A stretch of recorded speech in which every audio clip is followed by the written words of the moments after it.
Hello and welcome to NextGen Racing, the home of clean and fair sim racing for all.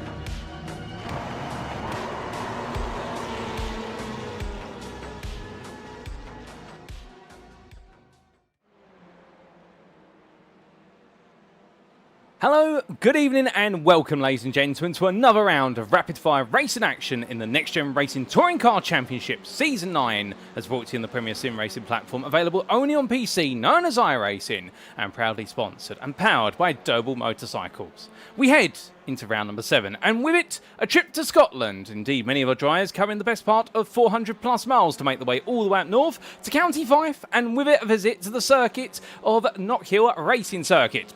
Located in the county of Fife near Dunfermline, it is a circuit that is the only circuit in Scotland to be FIA-approved. It spans 1.26 miles and consists of 9 corners, and in a small package it delivers a huge punch when it comes to brilliant racing potential and indeed the action that comes with it. Because all 9 of its corners are ram-packed with elevation changes from entry to apex and to exit, and it means that many of the corners around here are completely blind before you do get to the summit that is the apex curb. But for our drivers, they'll need to be brave of heart if they want to come away victorious here today, and with big points on the board like there is in each every week of racing, well, rounds are beginning to run out with 10 rounds in our calendar very quickly being consumed, and therefore our drivers will know the pressure is increasingly on them to try and perform well as they head towards the late stages of the season. But where are my manners? Allow me to welcome you live to the broadcast from circuit side, and we do say hello to you guys and girls whether you're tuning in via one of our 3 media platforms right now. Of course, here at NextGen Racing we have 2 official media platforms that you can be tuning in via, the first of which is on YouTube at youtube.com and search for NextGen Racing, and welcome to you guys and girls tuning in via YouTube.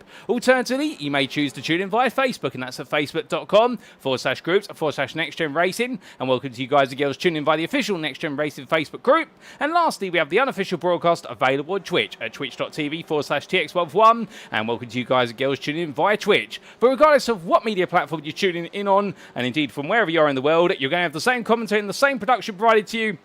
And in the current booth, you have myself all the way through this season, including tonight. My name is Paul Walsh, also known as TX1 or Britain a Spit, depending on what media you follow me on, and I will bring you all your racing action as it unfolds. Now, we should point out that we are going ahead with this broadcast a little bit earlier than normal today because we are at a much shorter circuit, and therefore qualifying has been adjusted. And we'll tell you a little bit more about qualifying in due course when it does get underway. So therefore, our schedule for tonight is as follows. Times in British Summertime, that's BST, or Universal Coordinate Time +1, UTC +1. And as we can see, in just under 13 minutes time, we'll be making our way out into the circuit for qualifying, a 30-minute qualifying session, however broken up into 3 main parts, of which will be divulged shortly. After which we'll be making our way to the grid for the first of our 3 23-lap races, race number 1 being at 8:20 this evening, if not a little bit beforehand, after which we'll take a brief breather before returning at approximately 9:10 for race number 2. After race number 2, it will then be a trip to race number 3, albeit not without our all-important reverse grid lottery bowl draw, and race number 3 will be scheduled to get underway at approximately 10 o'clock this evening.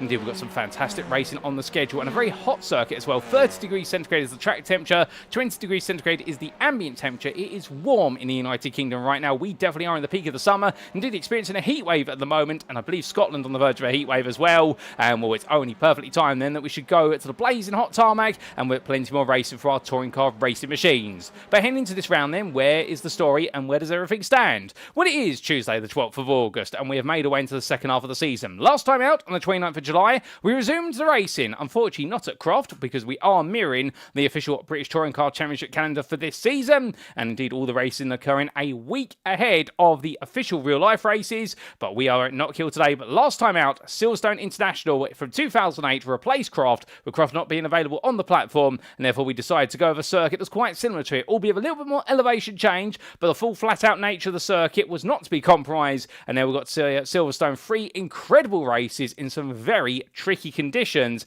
and in the end our drivers made the most of it. Indeed, we saw some absolutely superb battles, none more so than that incredible race number 3, where it all concluded with Lee Horn making the gamble to start on the wet tyres, and it all came on strong on the final lap with the dry tyre starters, such as the likes of Ben Altria. They didn't quite have the muscle on the tyre to go all the way to the end. But 4 rounds remain, and after today, it'll be the Donington Park Grand Prix circuit that plays host on the 26th of August, as we do have the double visit to Donington Park, with the return of the Grand Prix layout in the BTCC calendar, after which on the 16th of September, we make our way back to Silverstone, albeit to the present rather than 2008, and it will be the Silverstone National Circuit that plays host. The short but much loved circuit there, only 5 quarters to boot, and then on the 30th of September we bring everything to a close back in the county of Kent for the Brands Hatch Grand Prix circuit, and we'll see who our champions are for our 9th season of the NXTCC. But still, there is a long way to go, and we're a long way to go. There are plenty of points on the table, and we start off then with the merger of our 2 lobbies, of course, with orange and blue merged together as a round number 6 onwards. We start off by regaling you of the Drivers' Championships in the orange lobby. Now we can see Luciano Witvoet leads the way by only 3 points over Mikey Doble, and these two right now absolutely locking horns when it comes to points scored, and neither driver leading the way over the course of the 3 races. Indeed, having to pick up the pieces and pick up the points, but success balanced, keeping them both in check. Wojciech, the man who returned to the grid last time out, and he immediately returned to the standard that we've seen from him all the way up to the point where he did have to take a break from Season 9 due to health and circumstances, but I'm very happy to say that he was back on true form last time out at the Silverstone International Circuit, and Wojciech has not let a couple of months away fade away his talent and has moved back into 3rd. He's 7 points ahead of the young Isaac Doble, with then a further 9 points to Adam Delmont in 5th. The man, as we always like to say, is a champion without a championship title in the points he's put on, and there was no exception there at the Silverstone International Circuit in those challenging conditions where we did get to see Adam Delmont deliver what he does best and some absolutely dogged performances. Tom Davidson for the Sim Racing Collective, he sits in 2nd ahead of Andrew Pike, and the Sim Racing Collective pair having a difficult day in the office, albeit Tom Davidson having a much happier day compared to Andrew Pike, it must be said. And then we do have there in 8th, 9th and 10th, William Guthrie ahead of Gavin Connor and Lee Horn, and of course Lee Horn pulling off that incredible run to victory in race number 3, which completely subverted expectations and then some. Conrad Kula sits in 11th, best the rest, ahead of Reese Watt, the leading Pro-Am driver currently on 93 points, 4 ahead of Lewis Delmont, and then we have Michael Lees and Nick Clemens completing your top 15, with the top 20 being rounded up by Alex Meredith, Matthew Addy, Jamie Dory, Ben Altrier and Sam Van Olst. Outside of the top 20 of the Orange Overall Championship, we see Ben Gregory there in 21st place, still with mixed fortunes this season, but continuing to gradually find form, head of Joe Doble there, and currently in 22nd. Well, right now, the 54-point driver there, not having the season he so desired, but to be fair, prioritising real-life racing as much as simulator racing, and he's doing a fantastic job in both. Alan McCain sits in 23rd, ahead of Kieran Smart, with the Track Scotland pair being together. Stuart Wine is just behind him by 3 points off, and it's a further 3 points there to Yaroslav Sabula in 26th. Duncan Rye, Sam Smith, Alexander Pauly, and Matthew Jordan complete your top 30, and look at that, in 30th place, Matthew Jordan, the leading AM driver in the Overall Drivers' Championship, with 3 AM wins back-to-back last time out, and an absolutely dominant driver. Well, you'll see what that's done to his AM Championship stands in due course, but right now he seems to be the force to beat when it comes to the Orange AM drivers. Russell Fowler sits in 31st, ahead of Craig Tillerson, with Jonathan Collins, Sam Bradley, Marcel Fritsch, Cal Murray, and Mark Sykes rounding off your Overall Drivers' Championship there. All the AMs together, bar 1. Going then onto the Pro-Am class, and for the Pro-Am Oranges, well, here we get to see Lewis Delmont now leads by 2 points. It is swings and roundabouts between himself and Ben Altrier. These two continue to oscillate back and forth, and right now neither driver is able to land a blow which is able to get them to lead the way away. And with the resurgence of Ben Altrier, you can imagine that Lewis Delmont will be keeping one eye in his rearview mirror today, or at least at the timing sheets. Nick Clewins, meanwhile, sits a distant 3rd, 19 points behind. However, do keep in mind that he's still looking to come on as strong as he possibly can as this season continues to wind on. He's ahead of Michael Lees and Matthew Addy, who round off your top 5, with outside of the top 5 there by 6 points. We have Reese Watt on the 216 points. Stuart Wine sits in 7th ahead of Alan McCain, and it's Sam Van Olst and Kieran Smart who complete your Prime top 10. Outside of the top 10 for the Oranges, it is Duncan Wright ahead of Ben Gregory, with Sam Smith and Russell Fowler completing the Prime Orange Drivers' Championship standings. Coming on to the AMs in the Orange category, and it's Marcel Fritsch who still leads, but notice there the fact that Matthew Jordan, with 3 wins out of 3, he's moved into 2nd, and he is very quickly starting to close down that gap. It's still a 34-point advantage, and Matthew Jordan practically needs perfection from this point onwards if he wants to take it to a level playing field going to Brands Hatch's Grand Prix circuit in our season finale. However, never say never, and Marcel Fritsch right now seems to be just gradually massaging this championship out and protecting his assets at the very top of the standings. Mark Sykes, meanwhile, he was back on the grid last time out, but didn't have any favour whatsoever at the Silverstone International Circuit. He still sits in 3rd, but comfortably ahead of Jonathan Collins, who is now leading the battle for 4th ahead of Sam Bradley, Craig Tillerson and Cal Murray. Coming on to the blue lobby standings, and here we can see in the blue lobby, well, the complexion is a little bit different, because in the overall Drivers' Championship is Matthew Cheverton, who continues to hold sway by a rather dominant margin of 67 points. Ben Bennyworth right now, well, he's trying to hold on to the run-up spot, albeit the championship is not over, but it would require an absolutely huge overhaul and twist in points to see Matthew Cheverton demoted from the lead, or at least to 11 playing field going into the season finale. So Bennyworth right now consolidated second ahead of Slavomir Jarvosky, with a hope of perhaps having a resurgence towards the end of the season and potentially putting Cheverton under some pressure. If he can't, well, Slavomir Jarvosky will the one to try and put Bennyworth under pressure, but from the Quatermass and also the Semper iRacing drivers, we do see at Quatermass is none other than Mike Barber sitting in fourth place, down 183 points to leading Pro-Am. Stephen Fry sits fifth on 183 as well, but behind based on result countback, but ahead of Dylan Hunter, and then it's none other there than Gibson in seventh place, as he holds on 141 points, much like Nigel Stock, the two equal points, but result countback separating the two of them, and then we do have Lewis Mason and Piotr Jegoslewski completing your top 10.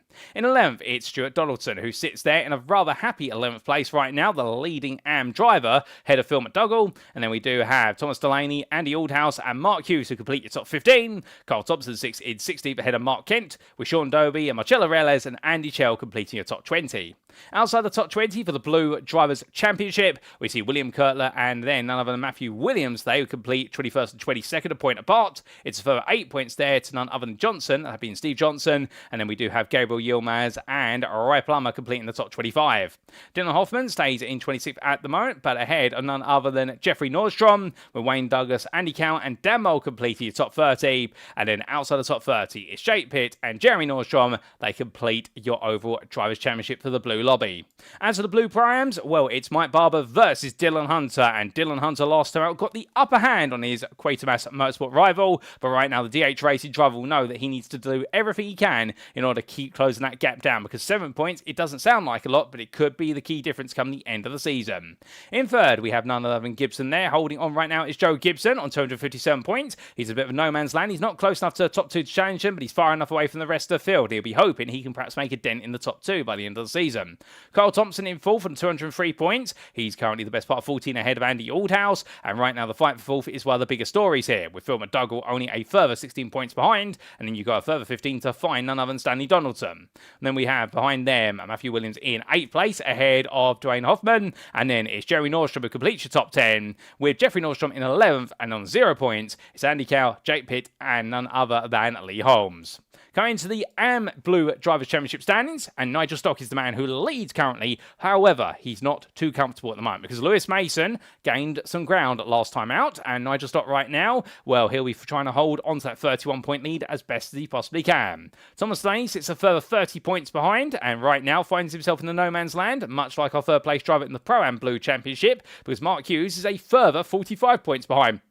So Delaney trying to move forward and therefore break away from the rest of the field, but also he's got a gap to climb if he wants to chase the top two. Meanwhile, Mark Hughes, he's got pressure on him because Sean Dobe is only 4 behind, and Sean Dobe, what a set of performances from him in the mixed conditions in races 1 and 2 at Silverstone International. Was an absolute force out there to be reckoned with. However, things didn't work out when the circuit dried up in race number 3 and his pace was brought back to firm. Then we did see on 160 points apiece Andy Chell and Mark Kent, with then Stuart Johnson there in 8th place ahead of William Kurtler, and Roy Plummer completes your top 10. Outside the top 10, it's Gabriel Yilmaz with Jordan Hogan rounding off your AM Drivers' Championship for the Blue Lobby.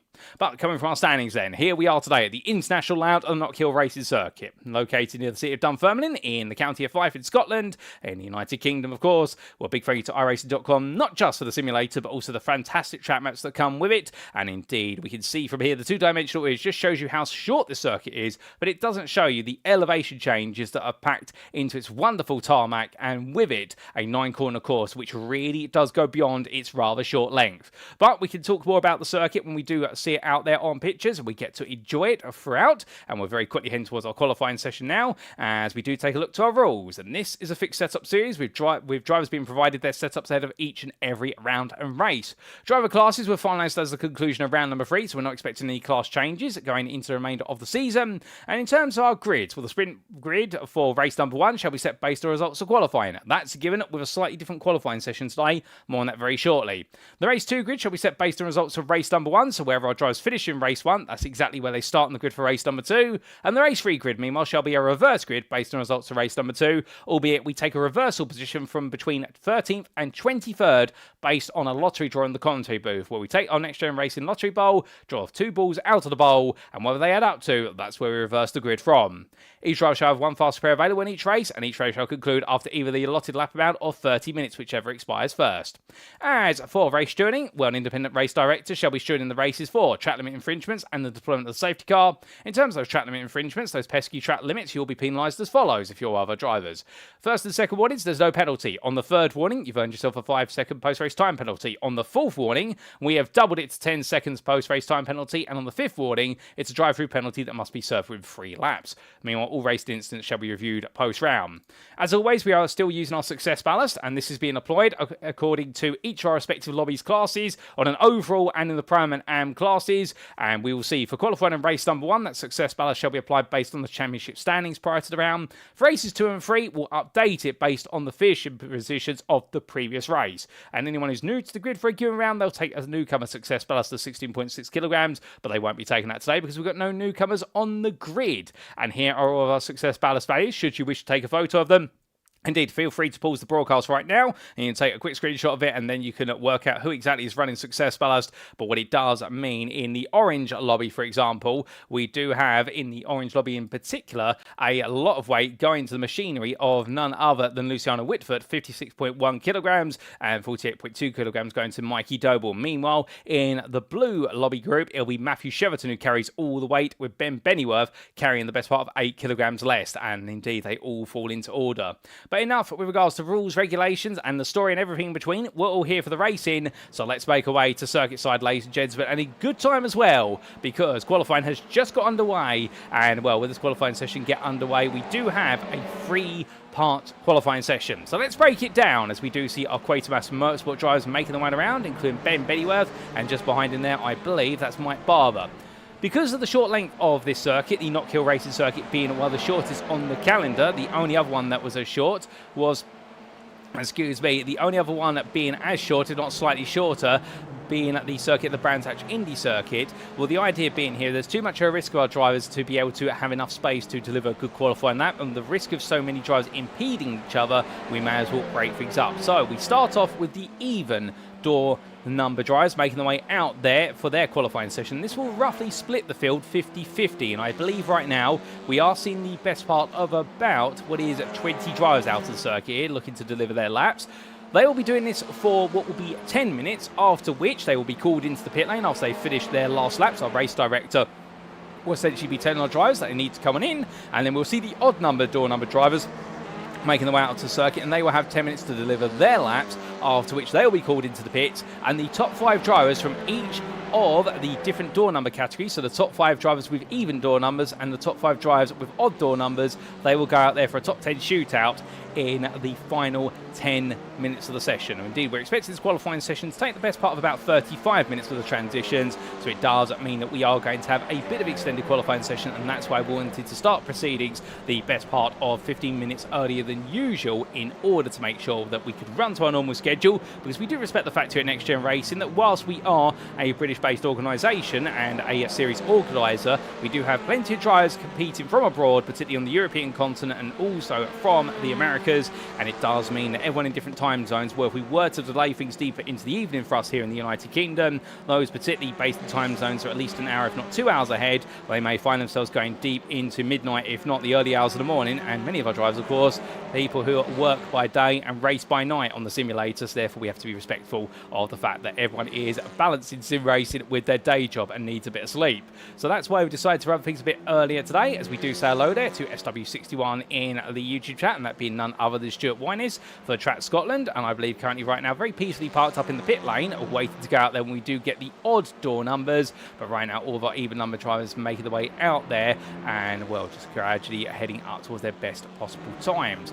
But as we see Wojciech Słodowicz, well, the man who was absolutely on fire last time out, taking an absolutely dominant run in qualifying until the very end of the session, and indeed led the way. And in the races 1 and 2, absolutely led the way for Orange, and overall, nobody could find a candle to keep him in check, even when he did have all the success ballast in the car in race number 2, it has to be said. Well, Spirit right now definitely looking to come a strong hit today. Remember, he does take the 3rd place success ballast for the Orange lobby, so that's the best part of 40 kilograms of success ballast in that car. So therefore, he's not going to be carrying the weight he's perhaps more acclimatized to, which is the maximum of 56.1 kilograms, and that's only going to galvanize him and make him feel as though he can push a little bit harder.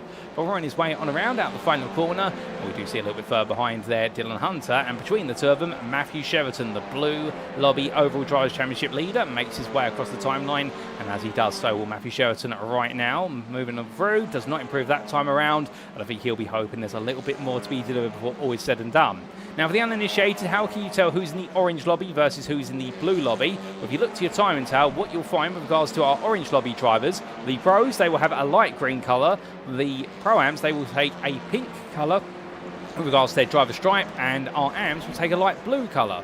Conversely, meanwhile, it will be the same for the Blue lobby drivers, albeit the shades are significantly darker. You can already see on the time table between 9th place man Tom Davidson and Matthew Cheverton in 10th, the difference there, and that denotes whether they're orange or blue. And we decided to stick with the regular colour scheme for the two lobbies, different classes, but just darken one shade in order to be able to discern the difference between the two. And remember, they score points based on their lobbies finishing positions and their respective lobbies classes finishing positions, not intermingling with the other lobbies drivers. Therefore, the Blue and Orange lobby drivers, they've got to be wary of each other and be mindful of the fact they're not taking points of each other, and there is no point in them fighting unless it's potentially for a tactical advantage, which is to try and get their rivals to step on each other's toes.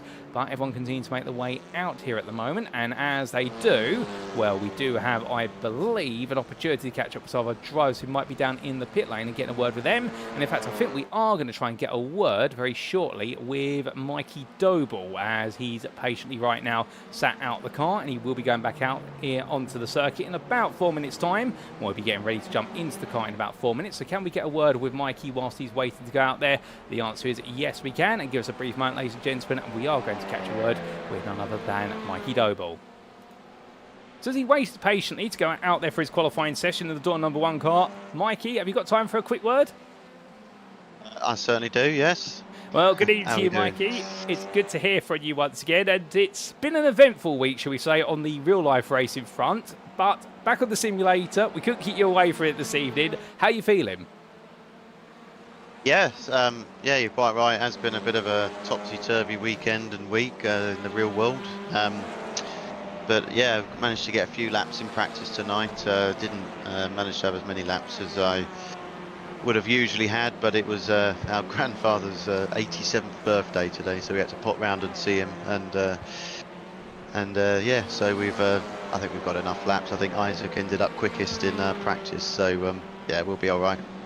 Oh, fantastic. Well, firstly, I have to say a happy birthday to Grandfather Doble there. I don't know if he's tuning in, but if he is, should we give him a shout out? Do you mind me getting his first name? Same as mine. He's Mick, Mick Doble. Oh, I'm 3rd generation, so I'm effectively, I'm Mikey Doble, but I'm, yeah, like Mikey Doble the 3rd, really. Oh, goodness me. Well, Mick, if you are listening, tuning in right now, happy 87th birthday from all of us here at the NextGen Racing community. Stay strong, my friend, and it's great to hear 3 generations of Michael in the Doble family. And I believe he once raced, your father once raced, and of course, you're racing and coming to your racing.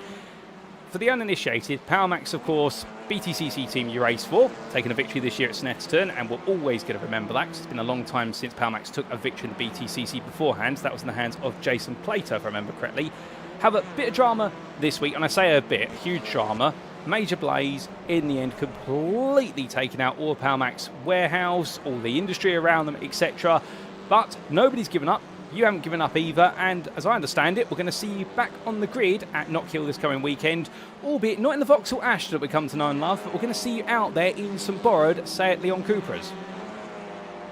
Yeah, you're quite right. I mean, obviously devastating scenes over the weekend for Adam at PowerMax and PowerMax Racing to have that blaze which took place.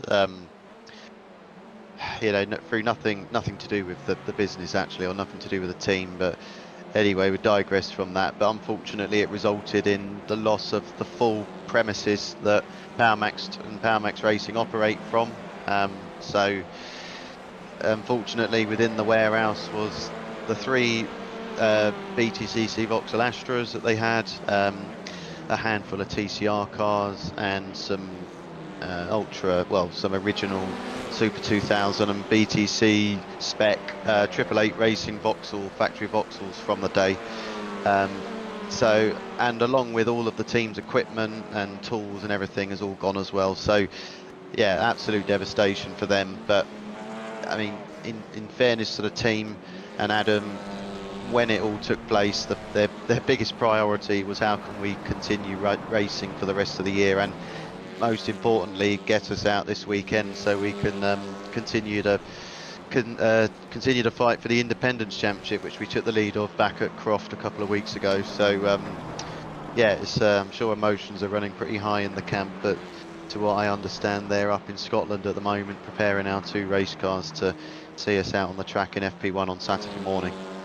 Oh, indeed, it's going to be a story just to see yourself and the team out there, alongside, of course, Nick Halstead, your teammate, but to see you all out there at Knockhill. I think you guys are going to steal the show, even if you just end up finishing towards the back of the field. I mean, I know you're not going to just settle for last, you're going to give it your all out there. And speaking of giving it your all here today, what can we expect from you at Knockhill, given we're not too far away from going into your part of qualifying? Yeah, absolutely. I did a few laps in practice. The car felt good. I think the Veloster's going to run pretty well around here. I remember racing here in the Audi last season, and it wasn't one of its stronger tracks. So hopefully that trend continues into tonight, and my rivals have a bit of a difficult evening through a lack of pace, maybe. But yeah, maybe it'll be our time to take the take the headlines tonight. Maybe get a couple of wins in the bag. Well, Mikey, we wish you all the best luck tonight, and if we don't speak to you later at Knockhill this weekend, you're a star as always, no doubt about it, and we look forward to seeing you out on the circuit in short order. But until then, my friend, good luck in qualifying, and thank you for your time. Yeah, no problem. Enjoy the racing, everyone, tonight and on over the weekend as well. So here and there from Mikey Doble, ladies and gentlemen, and always upbeat is Mikey Doble, no doubt about it. And I think right now, well, in his mind at least, it's a very challenging world that he's in at the moment, with the fact that everything that's happened to PowerMax Racing, and we do here at NextGen Racing as well. Of course, we are big supporters of BTCC, and we've always been big supporters of Mikey Doble in his aspirations to chase his British Touring Car Championship dreams. He's on that grid, and we do support him all the way as best we possibly can, like we would any driver in our community who does go racing in the real world just as much in the simulated world. But if you are looking to support PowerMax, if you are aware that they are doing several GoFundMe pages have been set up. If you are part of the NextGen Racing community and indeed part of the Discord, we have set up our own GoFundMe page where we are doing contributions.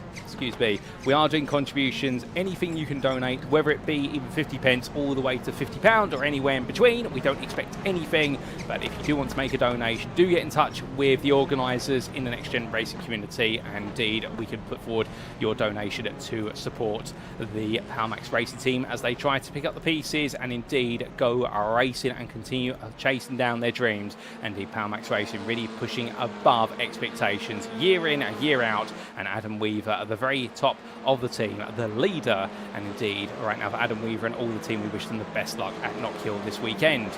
But that was the first half of qualifying complete in terms of our even door number drivers making their way out there. And we have had 17 drivers deliver laps, and Wayne Douglas, the fastest of all of them there by 1.5 tenths over Wojciech Swerodajc. So we do have 2 pros at the very top, but it's our blue pro driver ahead of our orange pro driver who has taken the initial provisional pole position. Reese Watt, Ben Altriet and Sam Reynolds were not too far behind either by the best part of a tenth between all 3 of them, and 1.5 tenths of Swerodajc in second. So that top 5 quite close at the moment, but Reese Watt landing pretty much a major blow there in terms of the orange pro-ams. And then we had Davidson, Witvoet and Horn 6th, 7th and 8th.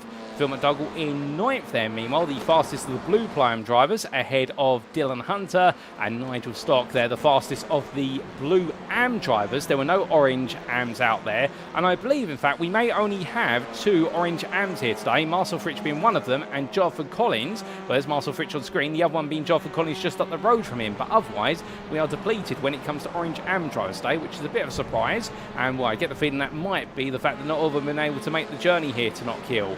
But as the odd number qualifying session gets underway here, right now the cut-off for the evens would be Wayne Douglas, Wojciech Swierdajc, Rhys-Watt, Altria and Vernol. So that would be the 5 who go through. So I have to wait and see which of our even number drivers, our odd number drivers, make the way through as well. As we do see there, Michael Lees bringing a bit of a hold to the car, making his way along the railway straight and up towards Taylor's hairpin. But as he brings himself back together, I think right now just trying to give himself plenty of breathing room to attack, albeit that is not a happy Veloster. I wonder whether Lees has got a problem, whether he's just winding himself up. I think it's the latter, in fact, he gets himself going, but that looked a little bit hesitant at first. I wonder if there was an issue on the car, but as he makes his way onwards and charges his way through, Andrew Pike, well, the Sim Racing Collective driver here, making his way into the right-hander turn number 9, so he gets himself set there to come towards the end of a second flying lap.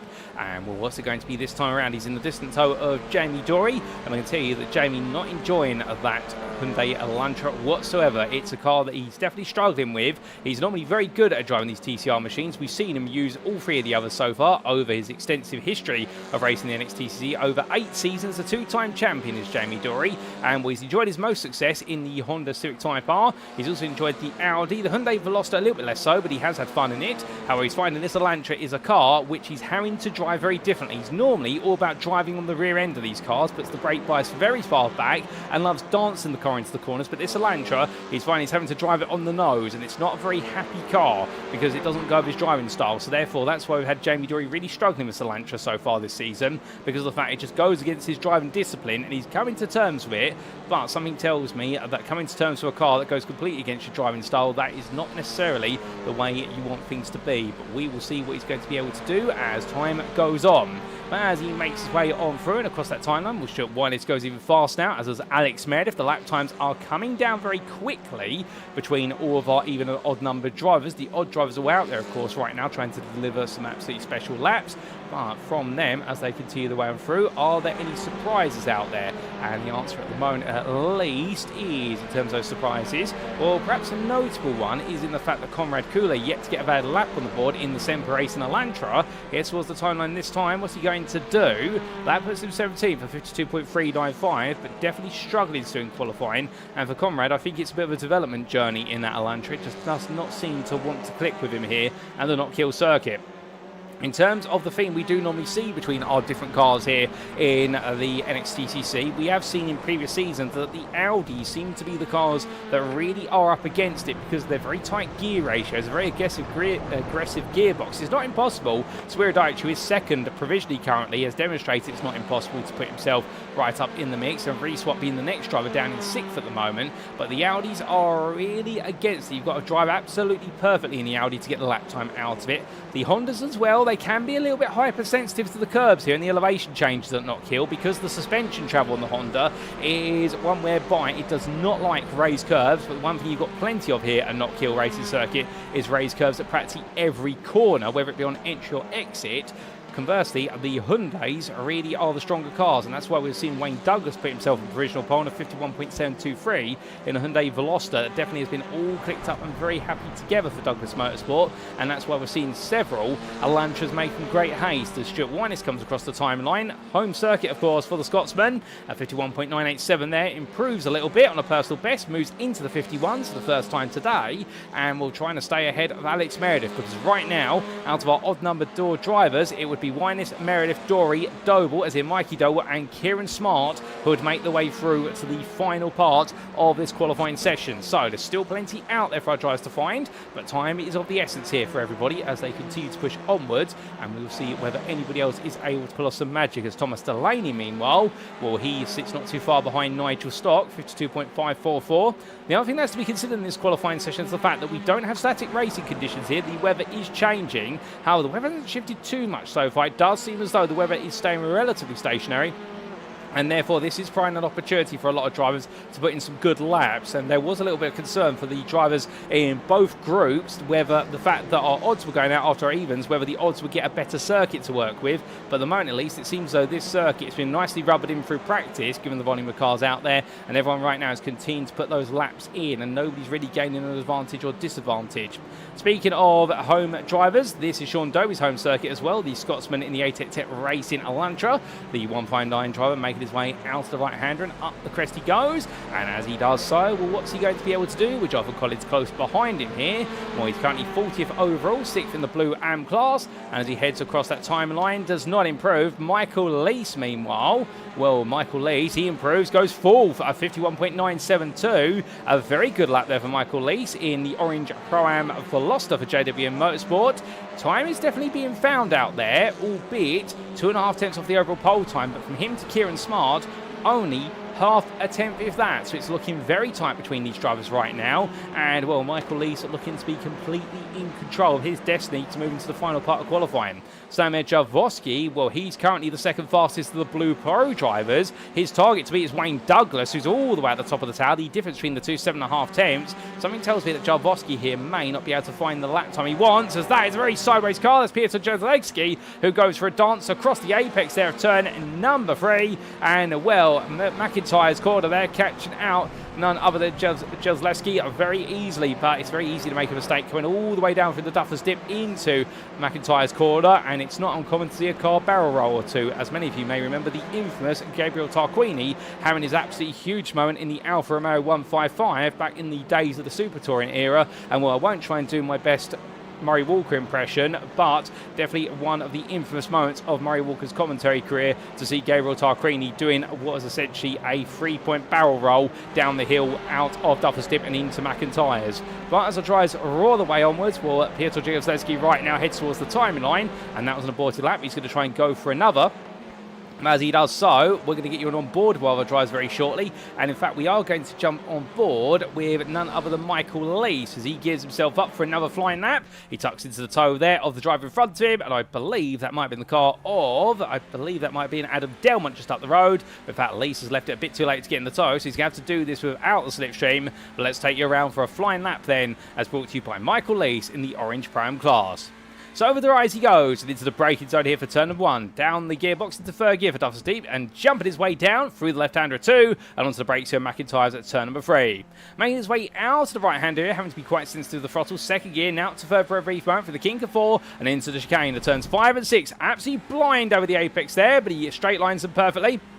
And then to turn number 7 through the right-hander, where he makes his way onto the back straight, known as the railway straight, in reference to the fact it runs parallel with the old railway lines that used to be around the circuit. Ran a bit wide there, but just within track limits. And Lees now heading all the way towards Taylor's hairpin to complete the lap. And as he heads onto the brakes here, braking 100 minutes from quarter apex, goes nice and late there, stays on the outside, and turns in at the last possible minute in order to maximise the amount of camber he's abused in there to slow the car down. And Lees heading towards the line. And as quickly as that is a lap of the Knockhill Racing Circuit's International Out, as brought to you by Michael Lees, albeit does not improve that time. Lees has still got some work to do. He hasn't got long before they're going to be called into the pits here, our odd number drivers, in the fact that right now they're coming towards the end of their 10-minute session, and I believe they might be very shortly on their final qualifying laps. But as everyone continues to try and improve, well, Kieran Smart, he's going to be making his way across the line very shortly. And in fact, we just had the call that the checker flag has been called for the odd number qualifiers. So Kieran Smart into the pit lane. He does not think he can improve any further, but I think he's guaranteed to be in the top 10 shootout. Mikey Doble makes his way on through a 51.942 there, the man who we spoke to only moments before he jumped into the car. And the Hyundai Veloster driver danced his way through turn number 3. And well, right now the Doble Sim Racing driver here looking to be very firmly in the throes of joining that top 10 shootout. Meanwhile, Joe Doble there, he's currently in 7th, and he would just sneak in. He'll be the last of the odd door number drives to make his way in if things currently stand, unless anybody else improves. Well, Alex Meredith's definitely not improving. Jamie Dory is not improving at the moment, I don't think. He's had a very poor first sector. In fact, Dory there surrenders, makes his way into the pit lane, and I think that's going to be his story. So I think Joe Doble has just about snuck through. And as Russell Fowler comes on through, we've just had confirmation that all cars cars have crossed the checker flag line, so therefore we're not going to see anybody else improved, and it means for your odd door number cars, we've got Kieran Smart, Mikey Doble, Michael Lees, who you see on the screen, Stuart Winus and Joe Doble have made it through into the top 10 shootout alongside the even door number machines of Wayne Douglas, Wojciech Swierdowicz, and then it'll be Rhys-Watt, and just trying to see who else. Ben Altrier, and I believe Sam Van Nolst will be the last driver to go out there, unless I've counted one extra car. But that is the first two parts of qualifying complete, and very shortly we will see the top 10 shootout opportunity presented, as we do say hello in the Facebook chat there, and good evening to Roger Pike from the Pike family. But as all the drivers make their way into the pit lane, well, very shortly they will be given the call to go back out there, and our race director will be essentially calling out the door numbers of the 10 drivers who are eligible to go into this final qualifying session. Now, do keep in mind, we won't be erasing the top 10 times from our drivers who have made it into the top 10. They will have their laps stand, but it's an opportunity for them to try and improve and go even quicker.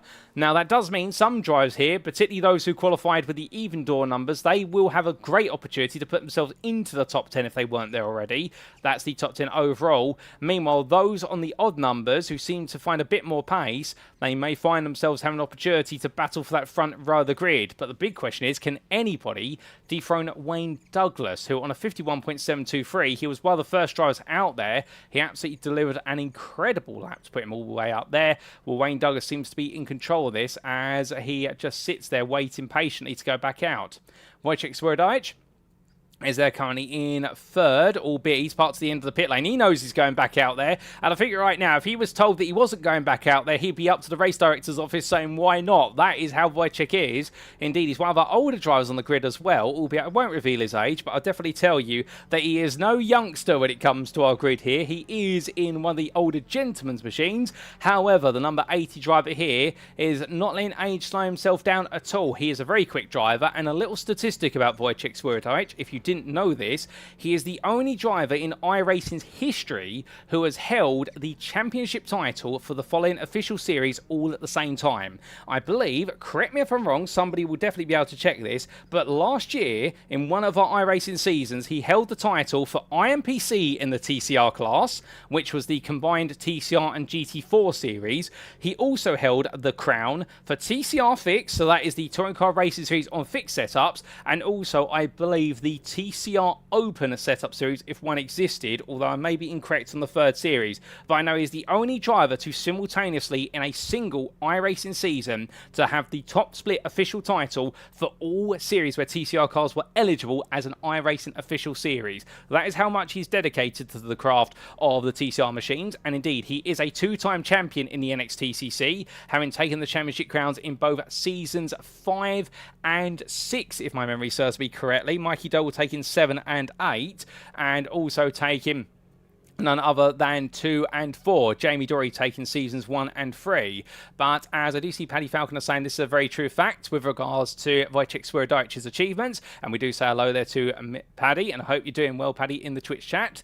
All of our drivers right now making their way to the end of the pit lane and being given a bit of a breather there with regards to going racing. So in fact, what we're going to try and do is we're going to try and catch a word from one of the drivers who hasn't made his way through into the session, and in fact we are going to, in fact I've just had it whispered in my ear, well when I say whispered in my ear, quite loudly mentioned over the tonite in my ear from our race director, and well, always happy to have the race director talking to me. It gets a bit lonely in the content booth otherwise. The fact that we are only about 20 seconds away from going into the top 10 shootout, so we're going to hold the phone here with regards to interviewing any of our drivers, because we are only moments away from seeing 10 cars make their way back out to Knockhill Racing Circuit and looking to see whether they can improve their times even more. And well, Rhys-Watt is parked down the end of the pit lane, as is Michael Lees, and we also do have there the machine of Wojciech Swierdowicz right at the front, and Stuart Winus as well, who snuck his way into the top 10 shootout right at the end. He's going to be itching for this. We jump on board with the Track Scotland driver,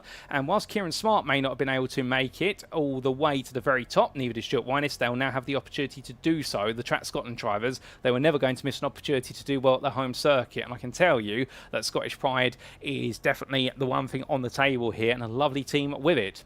But we say hello there to Phil McDougall. In fact, 3 minutes to go yet, I'm being told now, so I might be incorrect on the 30 seconds. I might have misheard, to be fair, because at the end of the day I do apologise, but yes, we have got a 3-minute window. So Phil McDougall there, thank you for giving us the clarity and some of the things we don't always catch. Well, 2 minutes 30 now as time continues to trickle on. So apologies, ladies and gentlemen, we do have a bit of time. So with a bit of time available, we are going to try and catch a word with one of our drivers if we can. But who should we catch a word with, I hear you ask? Well, in fact, you know what? We're going to catch up with a driver who we haven't spoken to so far this season. We're going to speak to Thomas Delaney as he sits in the pit lane, and let's get a patch through to the man in the car.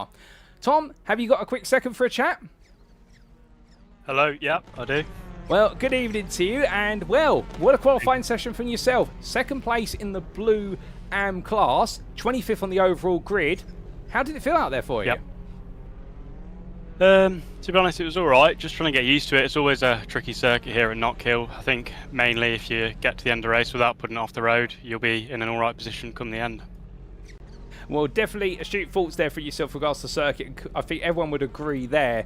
Thinking about your championship, of course, you're in a bit of a weird place coming into this round because our top two in the Blue AM class of Stock and Mason, they've got a bit of a fight going on. You're 30 points behind Mason in the championship and you're well clear of Mark Hughes in fourth. I presume the game is to try and close the gap to Lewis Mason, but does it feel like a bit of no man's land at this point? Yeah, 30 points, it's a fair bit, but I don't even know how many rounds are left now. We're just over halfway or something, but you know, I think it's certainly possible. Lewis is quick here today though, so it's not making it easy, but I think we have outqualified Nigel, yeah, just about. So yeah, you know, it's looking promising. As I say, you've got to get to the end to try and get the points. That's where the prizes are. Oh, 100%. Well, with that, Tom, we'll leave you to it because our top 10 shootout's getting underway. But thank you for your time, and we'll see you in the races shortly. Good luck today. No worries, Paul. Thank you. So here now, ladies and gentlemen, from Tom Delaney, our second place man in the Blue AM class, who you won't see out here for the purposes of the top 10 shootout. But we head back to the circuit then, and the top 10 shootout gets underway. 10 minutes. All the drivers out there looking to give it their all. Who is going to come away the pole sitter overall? Well, right now, Wayne Douglas's lap time stands at the top of the tower, 51.723 by a tenth over Kieran Smart, within a further half a tenth to Witvoet in third place. However, of course, time has moved on. The circuit has cooled a little bit. New tyres have gone on the cars, and also the fuel's gone back into the cars, so now it is going to be all about who can deliver from the outset. Well, they roll the Wayne around, and as they do, the first flying lap to come onto the board as the end of the next one, because that was the out lap. And with Wayne Douglas right now, he'll know that everyone's got to try and beat him, so he does have a little bit of a cushion. However, how comfortable is that cushion he's sitting on? Because everyone here trundling the way on through. The drivers who'll be very happy to be in this session, Sam Van Olst and Ben Altrier, because you can see they are 16th and 15th currently, so they do have a big opportunity here to try and launch their way up the standings. That, of course, is going to be to the detriment of the likes of Nick Clibbins and company, as we see Sam Van Olst there taking a bit of a rallycross line coming out of the right-hand turn on the 7. That's definitely not the line he wants to take coming out of Clark Curve. However, I'm sure he'll correct that next time around because that'll be an invalidated lap. Ben Altrier, meanwhile, well, he powers his way down the railway straight and in towards Tyler's hairpin. And as he does so, Taylor's hairpin, I should say, not Tyler's there. Getting our names mixed up. As he does, a bit of a run wide there from one of our Doble sim racing machines. Couldn't quite see who that was. I think that was Joe Doble taking a bit of an excursion. So both drivers there making mistakes, but Altrier heads across line. Doesn't improve this time, but I think the full tilt be Motorsport with boosted media. He's now going to be trying to do everything he can in order to improve as quickly as he possibly can. But roaring his way around, well, nobody yet to find any improvements, and I can imagine they're still trying to get these tyres warmed up as Wojciech Swierdajc, well, he rolls his way around the circuit at the moment in the Audi RS3 LMS machine, and well, he is one of only 3 Audis in this top 10 shootout. And we do actually, in fact, have a good mix of cars in the shootout, to be fair. We have 3 Audis, we have a lot of Hyundais. I was trying to give you the statistics on how many of the Elantra and the Veloster shortly. Honda-wise, however, I don't think we have any Hondas in this group. No, we don't. This is the first time we've ever seen the Honda really up against the wall. In fact, the highest qualifying Honda on this grid is going to be starting in 12th place. It'll be Adam Delmont, just ahead of the Sim Racing Collective's Andrew Pike. That is the first time this season we've seen Hondas not make it into the top 10. Normally, we'd expect Adam Delmont and Andrew Pike to be there, but it has not gone their way at all, as Wojciech Swierdajc, meanwhile, prances his way over the chicane's apex curves there. And, well, what a jump between the two distant camera view there. It was almost as if he was levitating off the road.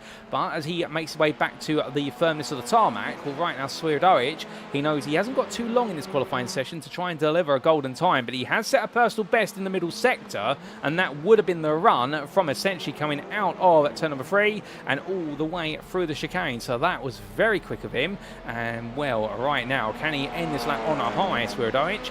The answer is yes, he can. 3/10 faster compared to his previous best of 51.868.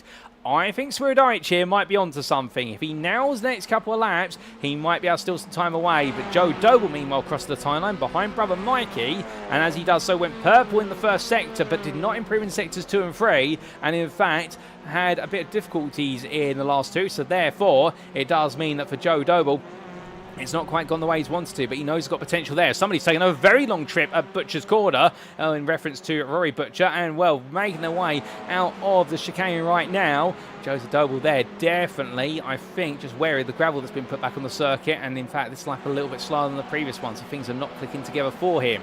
Kieran Smart heads towards the timeline, currently second place. He is your provisional pole sitter in the orange Pro-Am class. Can he stay on that front row of the grid with teammate Stuart Wynish just behind? And the answer is going to be yes for now. However, Michael Lees heads towards the line. He improves in the middle sector. What can Lees do from 5th? Well, he was 2.5 tenths off of the overall pole time, and he does not improve, but Mikey Doble does. It's a 51.902, 300ths now for Swierdowicz as Ben Ultria jumps up to 10th place. That's a big improvement there. Reese Watt, meanwhile, he's not finding any time. They've got the best part of about 5 minutes left in this qualifying session, as we do see for what Doug was saying there. It's conspiracy with regards to the floating car of Wojciech Swierdowicz, given the camera angle, and we can see Paddy Falconer in the Twitch chat saying we need a Doble two-wheeler in reference to Doble Motorcycles, of course. And we'll talk a little bit more about them later on today. But as everyone continues to try and pump in the lap times here, well, Kieran Smart right now, we can see how close Stuart Wynish is behind. In fact, Wynish there, if he was any closer, I think he would be tapping the rear of his teammate's bumper. But Wynish cross line goes third. That is a big improvement there. He's been aided somewhat by the slipstream of his teammate, but teamwork makes the dream work, they say. And Wynish right now, second place in Orange Pro-Am.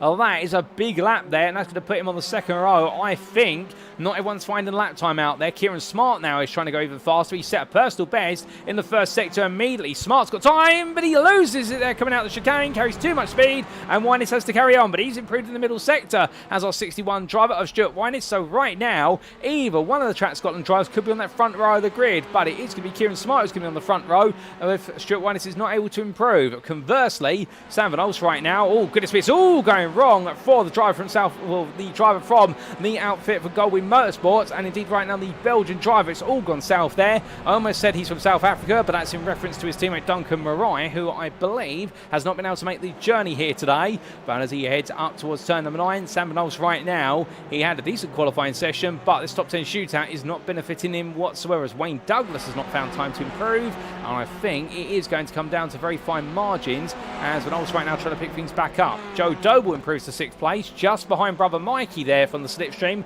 on a 51.961, and it does seem as though they're the Doble brothers. They're going to be locking out the third row of the grid unless Mikey can find a little bit more time. But where can he find the time? That's the problem that he's having.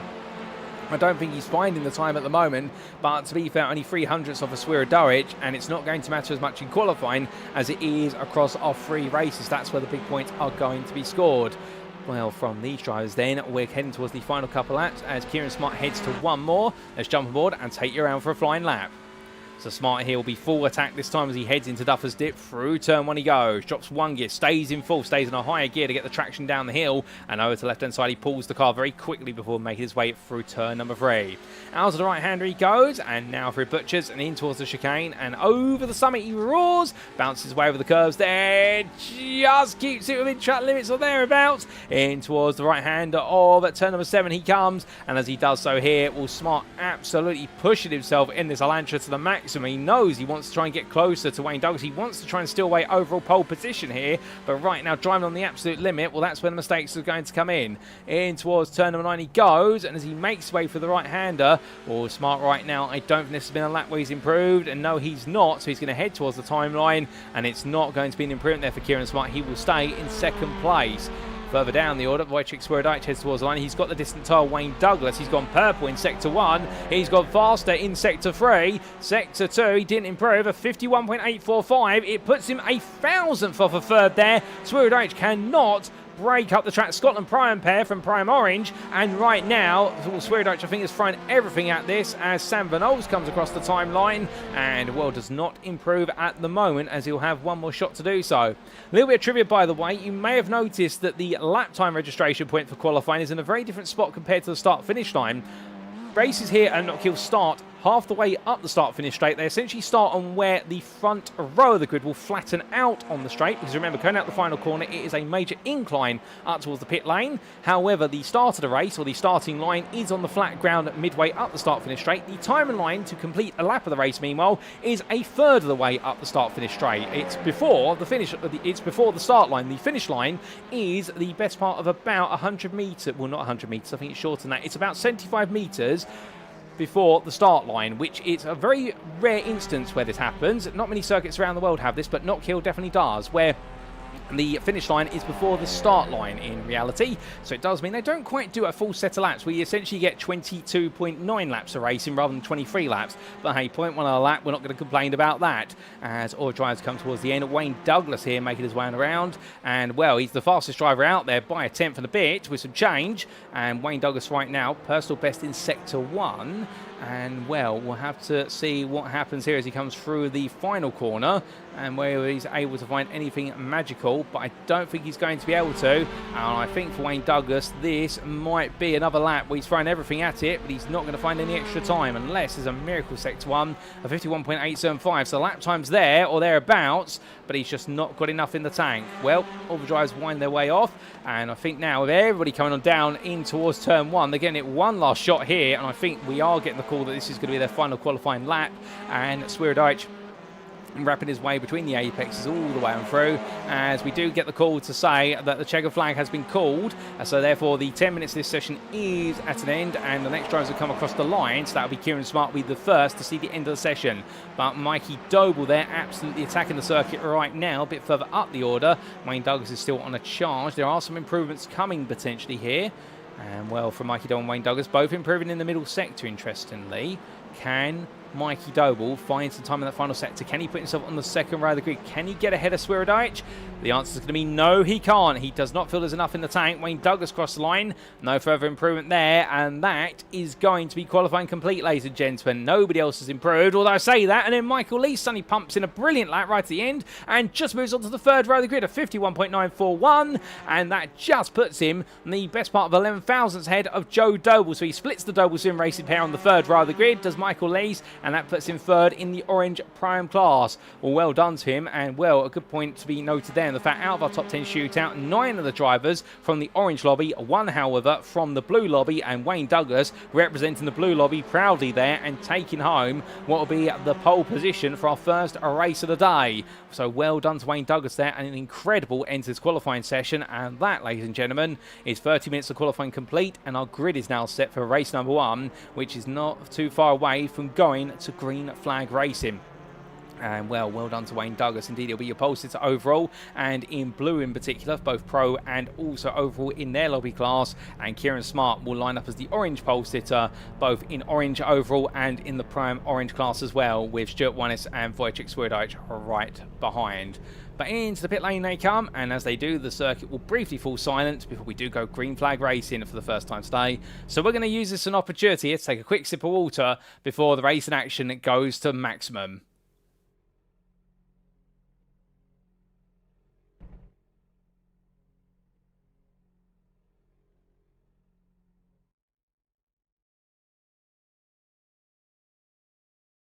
Now, whilst we do wait to go to the grid, intriguingly from this qualifying session, both Benjamin Gregory and Mark Sykes not setting valid laps. They'll be starting from the back of the field, and we'll talk a little bit more about that shortly as we head to the grid for our first race of the day. And for the first race of round number 7 of Season 9 of the NextGen Racing Touring Car Championship, brought to you on iRacing and powered by Doble Motorcycles.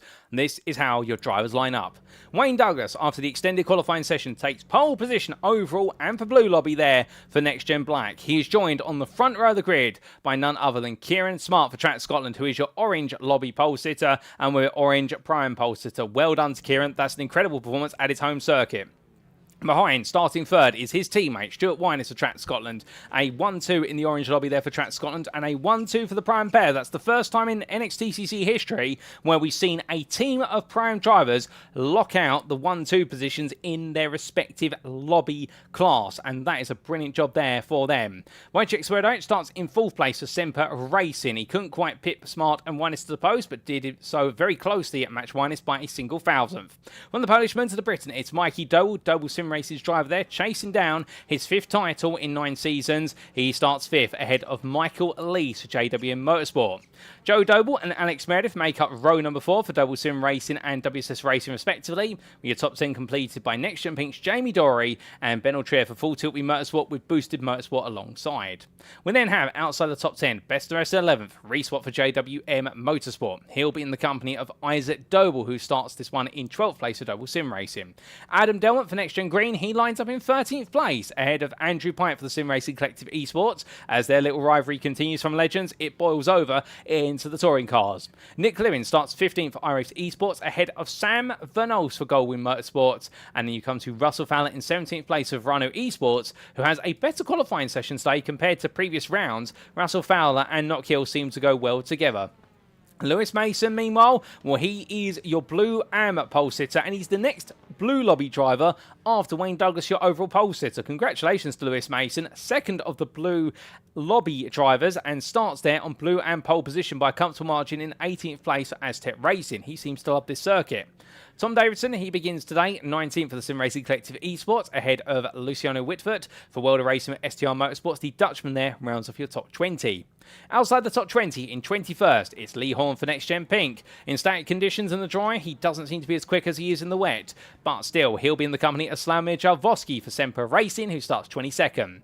From him, it'll be his fellow countryman of Conrad Kula for Semper Racing, 23rd on the grid, and then we come to your blue prime pole sitter. It's Phil McDougall, who takes pole position in the class there and completely overturns what's been the run of form and the storyline of Mike Barber versus Dylan Hunter. But there we go, the 6R Project Black driver demonstrating that this short circuit, he's the king of the hill.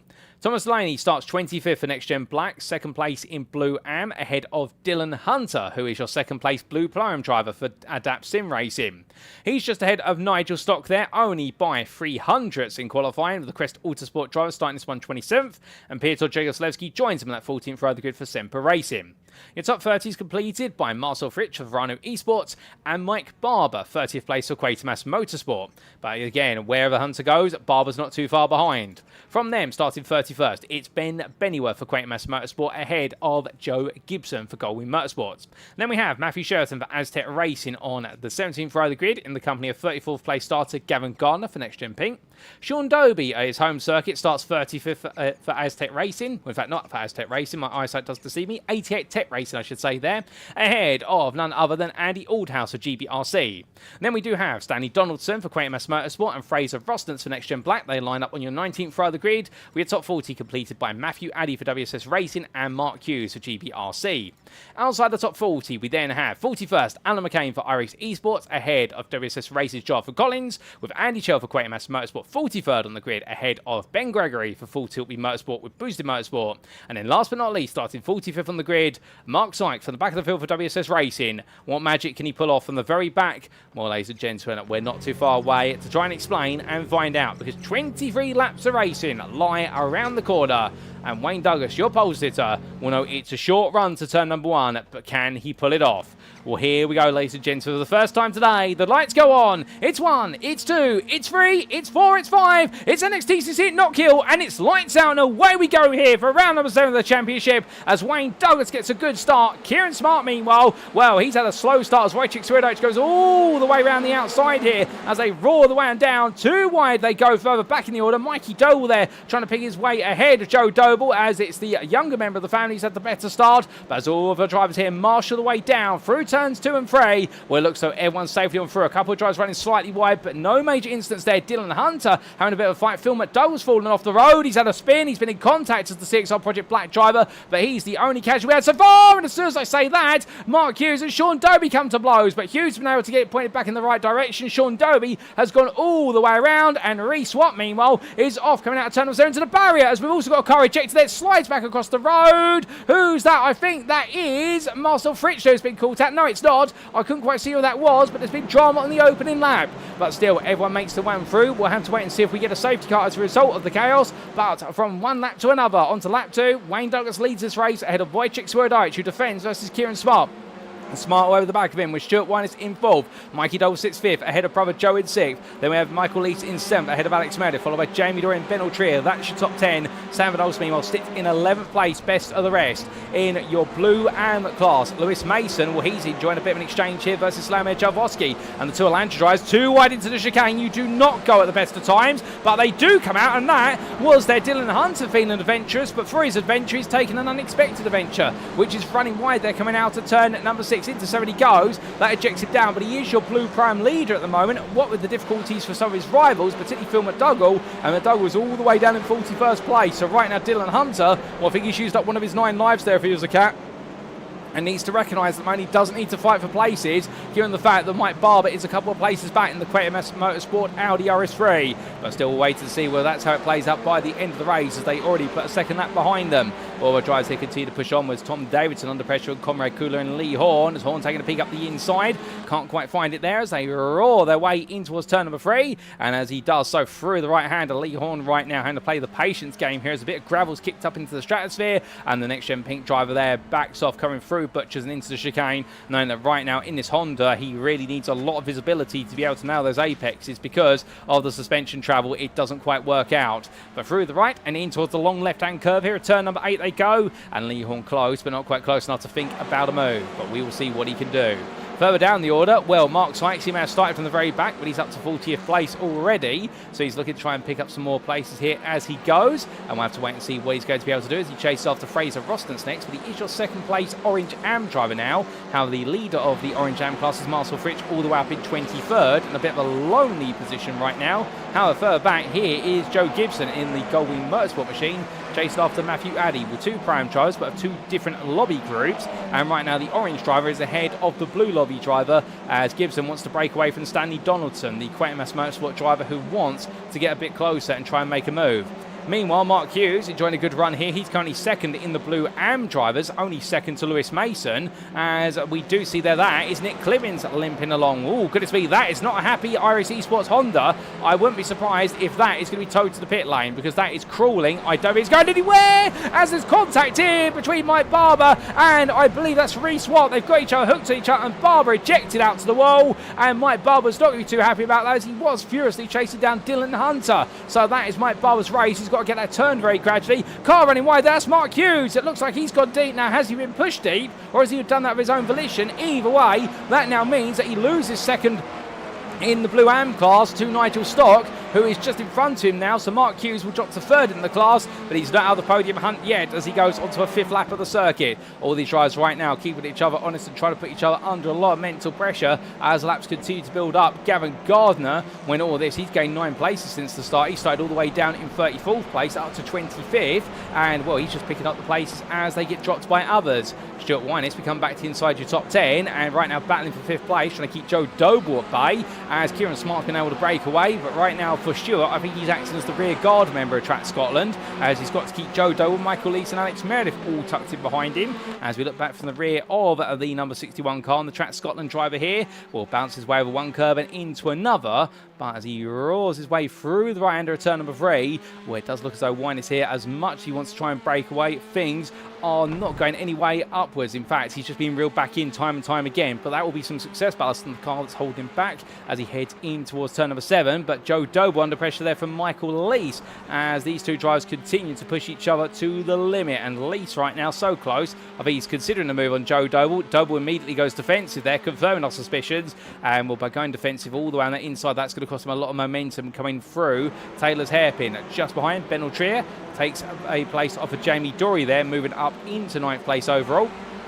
And onto the start finish straight they go, as we do say hello to Rhino Esports' Facebook group there, who wishes the best luck to their drivers tonight, and hope you're doing well at Rhino Esports and the team. But as all drivers come on to lap number 7, well, things have calmed down for a brief moment I say calm down for a brief moment because here are two drivers who they haven't fought earlier on in today's race, but now they are going to fight, and that is Piotr Jegozleski up the inside of Lewis Mason.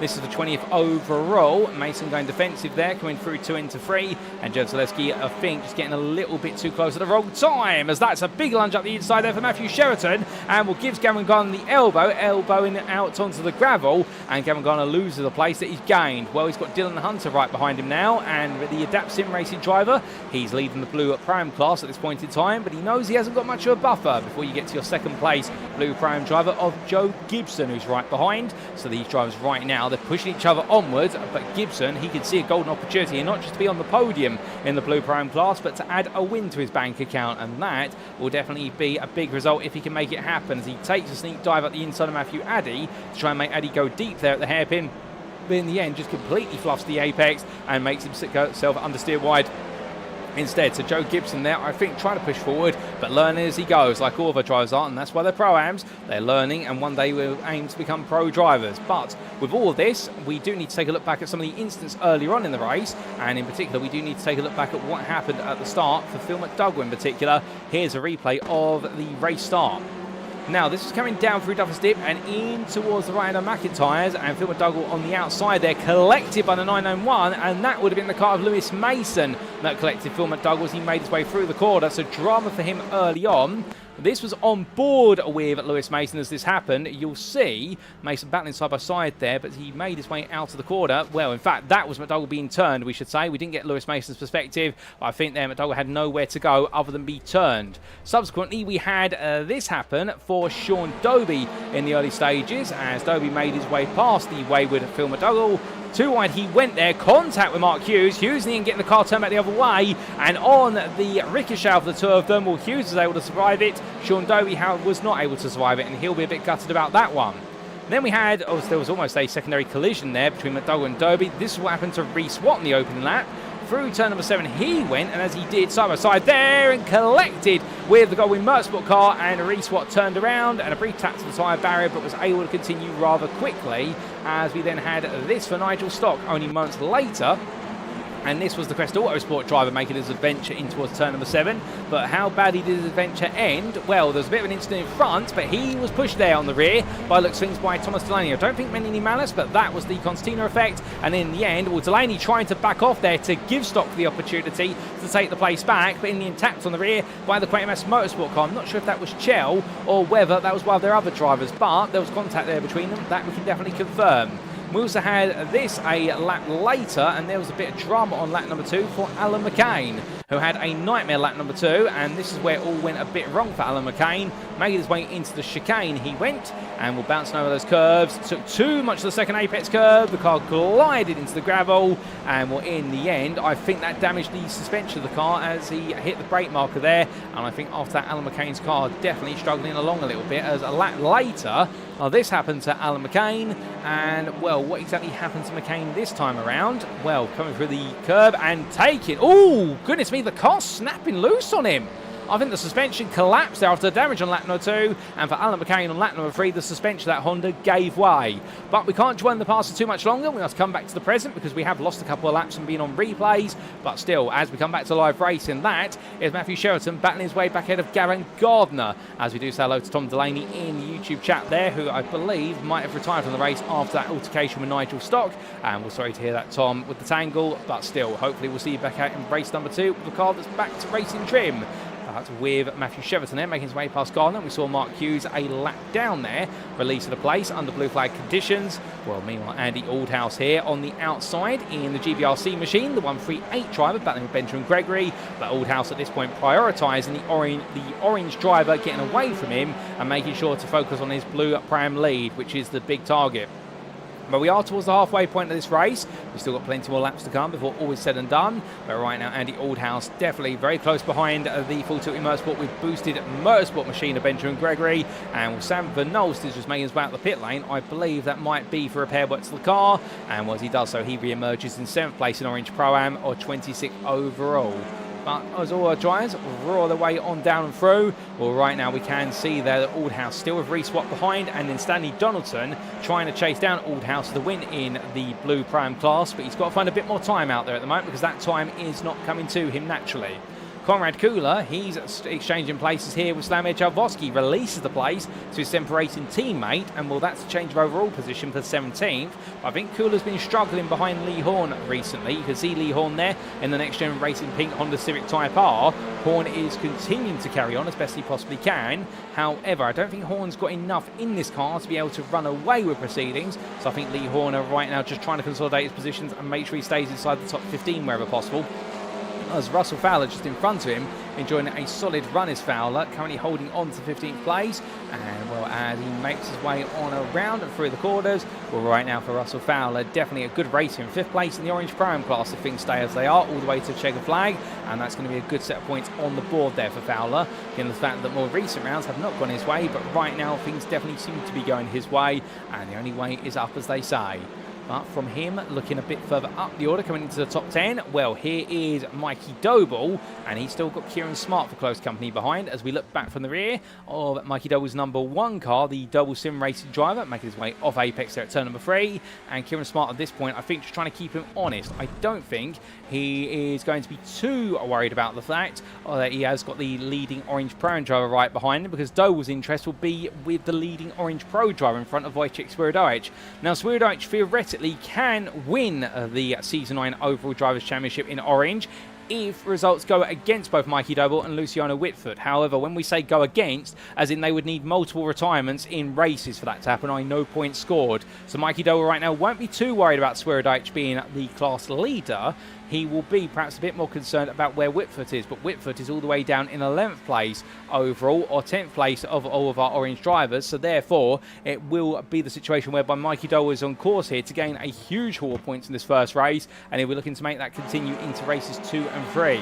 Speaking of his rival, here is Mr. Witvoet as he roars his way over the crest and down through Duffer's Dip, and will Witvoet, to be fair, enjoying a good run here in the battle for 10th in the Orange Lobby drivers, but he's tucked in behind Beneltree and Jamie Dory as they start to form a queue, making their way over the chicane. And well, here they come, and it's going to be a mistake there from Moultrie. Witvoet is going to be on the inside there under braking in towards the right-hander of turn number 7. That's taken a bit of a compromise line, but through with him comes Michael Lees, and that is perhaps more relevant here because of the fact that Michael Lees has just gained 3rd place in Orange Pro-Am versus Ben Ultria. And Ultria trying to come back. You can see Lees going defensive there in the middle of the road, and Ultria, I think, is going to have to settle for this for now as they come onto lap number 16. The laps are very quickly going away now, and with it, well, we'll have to wait and see what is to come next, because Ultria close here as we ride on board, looking down over the front of the 504, but can he find a way to get that 3rd place back immediately?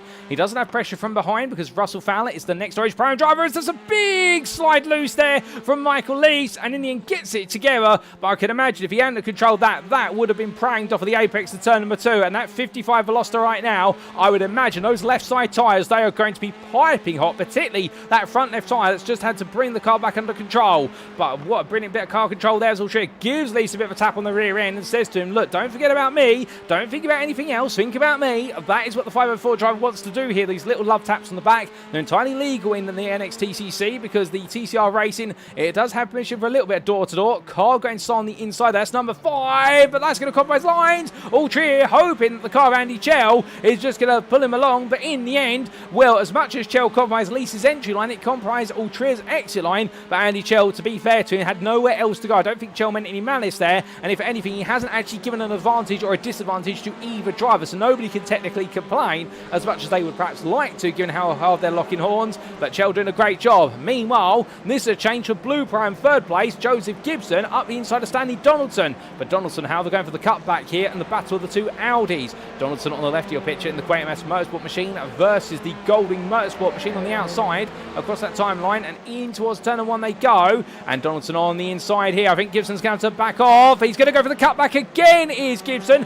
Well, that's brave to try and go for the cutback through Duffer's Dip, knowing you go into a left-hander afterwards. It's a good try from Joe Gibson. However, I think the cutback would have been better timed if he tried it at turn number 3 instead. I think by trying it there into turn number 2, it just didn't carry the right amount of momentum because he had to go in the opposite direction of what he wanted to cut back into. But 10 out of 10 for trying for Joe Gibson. A tap to the rear of Donaldson's car, covering turn number 7. Phil McDougall queues up behind as Sean Doby backs off there and releases the prime driver. Gibson's not too happy about the contact between the 2 Audi drivers there, and Phil McDougall says, okay, now's my turn. He looks up the inside in the Honda Civic for CXR Project Black, dive on the brakes there, and a brilliant run there from the number 838 driver, and taking that place for now However, I don't think it's all going to be said and done here in terms of making this place because of the fact, look at Gibson now coming back absolutely blazingly quick in that Audi RS3. We look back from the rear of the 838 as they head into Duffers this time on lap number 19 and 23. So 5 to go here, and McDougall right now holding his ground.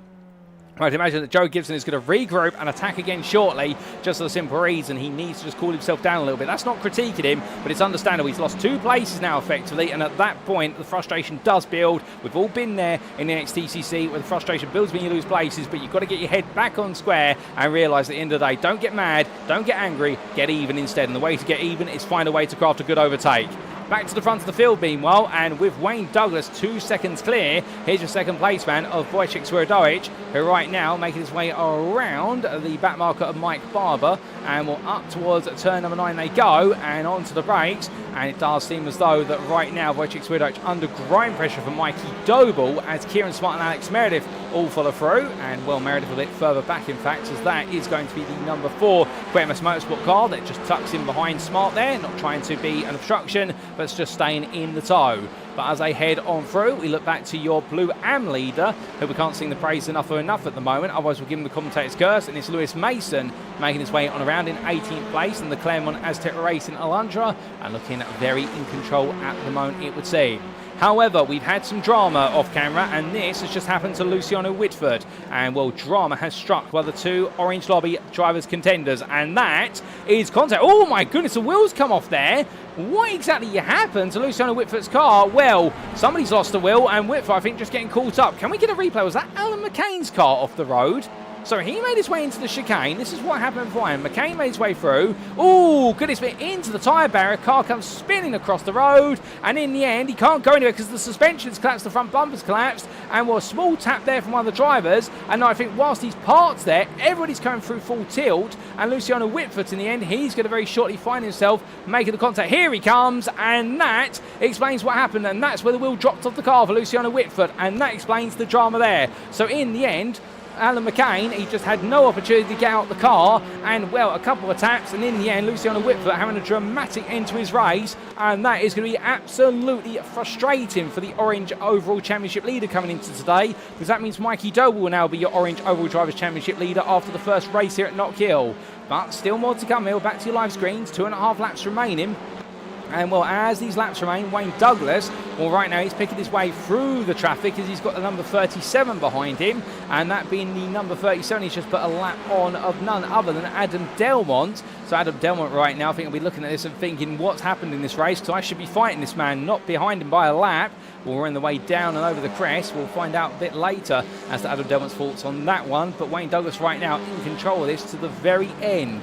However, speaking of control not being in place, Ben Bennyworth right now, he's still trying to chase down Matthew Cheverton for 4th place in the Blue Pro class, as he comes out to the right-hander and up as they go in towards turn number 1. But as they do, Gavin Gardner not too far up the order, and Sam Van Olst over the back of this, as we do see there the number 5 Andy Chell stepping aside for the blue flags. Great awareness from Chell, and Sam Van Olst in 6th place for the Orange Pro-Am drivers. He's trying to get involved in this battle, but no, he's not really going to gain anything other than an overall starting position if he does stick his nose into it. Ben Gregory, meanwhile, well, it wouldn't be a race if it wasn't Ben Gregory versus Matthew Addy at some point, or at least Matthew Addy being chased by a full tilt Motorsport machine at some point in the race. We're seeing that here. They fight over 8th place in the Orange Pro-Am class, but Gregory there out of position. We've got a car sideways there. That is Phil McDougall's end up in drama. What's happened there quickly to Phil McDougall if we can? And well, this was coming down in towards Butchers, and then the chicane bounced his way on through, and as he did so, the rear of the car just let go there and into the barrier. A nightmare moment for the CXR Project Black car. But we come back to your live racing pictures, and in good time as well, because we return to your top 3. Well, Mikey Doble here under pressure for 3rd place overall versus Kieran Smart, who I think is going to try and go for the move here into the final quarter. Smart's got an advantage. He's got a nose ahead in the braking zone, but he's not going to get things done here under braking. But from then, well, Wayne Douglas, he's only half a second clear, but half a second or not, Wayne Douglas will take the checkered flag and be your winner in race number 1 of the day, overall for Blue Lobby here at Knockhill, ahead of Wojciech Swierdowicz, who takes the overall win in Orange Lobby, ahead of Mikey Doble, and Kieran Smart takes the Orange Prime win after 23 laps with Alex Meredith 3.5 seconds behind ahead of Joe Doble and Stuart Wyniss. It's a 1-2 in prime orange for Track Scotland. We then have Andrew Pike ahead of Michael Lees and Jamie Dorey. We had to go back to none other than, I believe, Slamir Jarvosky, who takes home 15th place, the last of the overall top 15 positions, ahead of Conrad Kula. And Lewis Mason comes on through with a dominant drive to Blue Am victory. Well done to Lewis Mason. A monster drive there, no doubt about it. Marcel Fritsch comes on through to take the orange Am win, only two places further back. And then Andy Aldhouse comes on home to take the blue prime victory, 28th by 7.5 seconds over Joe Gibson and Stanley Donaldson. Well, what on earth happened to Dylan Hunter? What on earth exactly happened to a number of drivers in that class? We'll try and find out very shortly, as I believe most of the drivers have made their way to the checker flag. They have. And can we get an update on what happened to Dylan Hunter? And in fact, I think it all went wrong on lap number 22. And here's the replay. Oh no, and that was Phil McDowell's car parked up there, and Dylan Hunter speared his way into the car of none other than Phil McDowell, was just parked there. I think Hunter was completely blind. He'd already had a difficult race as is that have seen him release the top three to Andy Aldhouse, Joe Gibson and Stanley Donaldson, but that was Hunter's race in disaster and sent him all the way down, and well, that explains a bit of the story. But as all the drivers make their way into the pit lane here, well, for Andy Aldhouse, he survived all the drama, he survived all the madness and takes blue prime victory.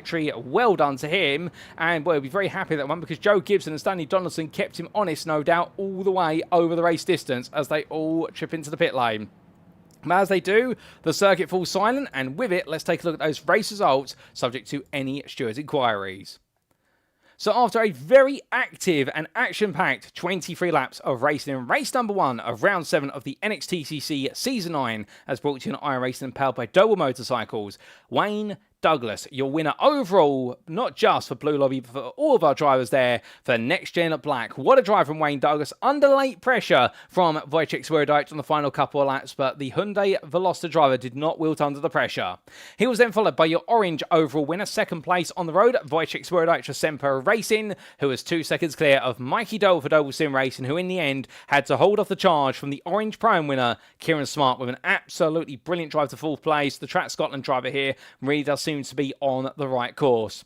Alex Meredith, 5th place there for WSS Racing, really one of the unsung heroes of this race, in fact holding on to a brilliant finish there and some big points coming his way, with Joe Doble just behind there for Doble Sim Racing, a further 2 seconds off. Stuart Wyniss took the runner-up spot in the orange prime class there, a 1-2 for Track Scotland in their class. Well done to the team and for Stuart Wyniss' performance there. He was really the rear guard, and he held off the charge of Andrew Pike, who finished 1.5 seconds behind for the Sim Racing Collective Esports team. Michael Lees was third in orange prime for JW Motorsport, and he rounded off their class's podium. Well done to Michael Lees on a solid result. Head of Jamie Dorey for NextGen Pink, who completes the top 10. Behind the NextGen Pink drive, best rest and 11th was Isaac Doble for Doble Sim Racing. A bit of a frustrating race number 1 for him. However, he managed to hold off the intentions of Ben Altrier there for Full Tilt Motorsport with Boosted Motorsport, and it was a further second back to Tom Davidson in 13th for TSRC. Lee Horn for NextGen Pink just held off the absolute aspirations of Slamir Jarvosky, who was the second of your Blue Lobby drivers there in 15th place for Semper Racing, and he was just ahead of teammate Conrad Kula, who took 16th.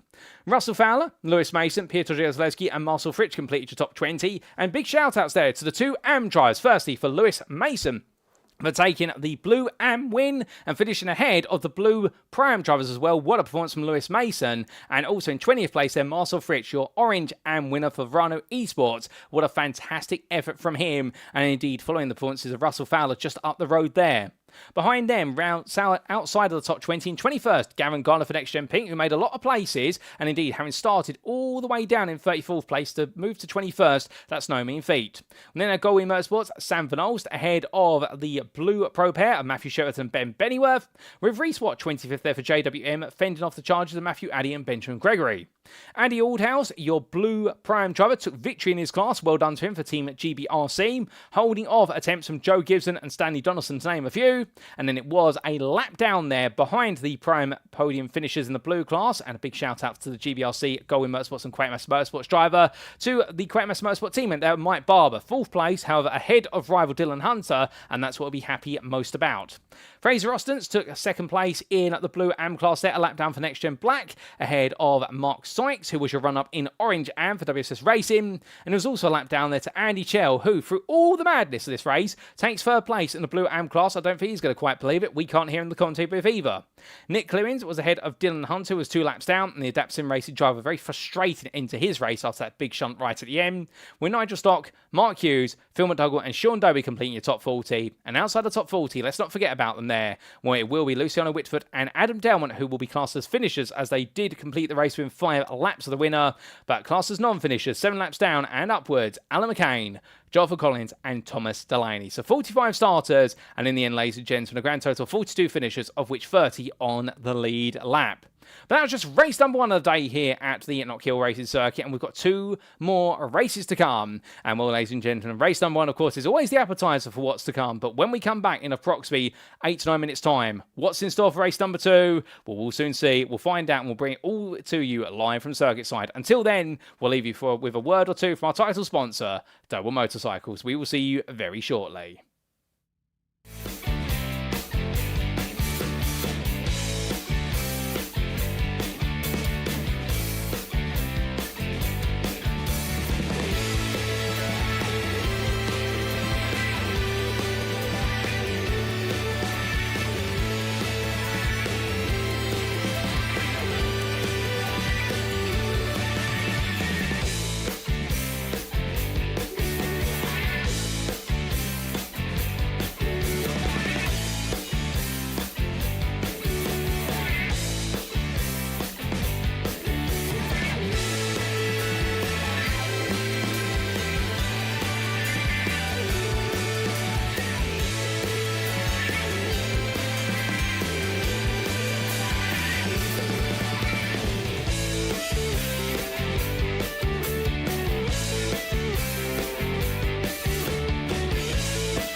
Speaking of Mikey Doble Racing, if you'd like to support Mikey as he pushes it to the limit out on track, you can do so by following the Mikey Doble Racing Facebook page as seen on screen.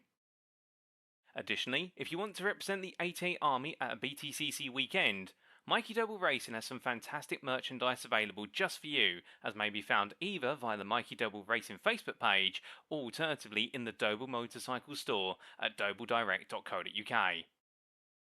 Don't miss out on being a part of the 88 Army today.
And we are back, ladies and gentlemen. We do apologise for the brief delay, but we are back for race number 2's build-up. And after an absolutely intense race number 1, well, what can we expect for another 23 laps of racing? Well, that's the big question, and we're going to be finding out in due course. But race number 1 was not without its surprises and its shocks, including a retirement from the race for Adam Delmont, who had technical issues in race number 1, and the car had to be boxed. But imagine he's going to be back in full force for race number 2.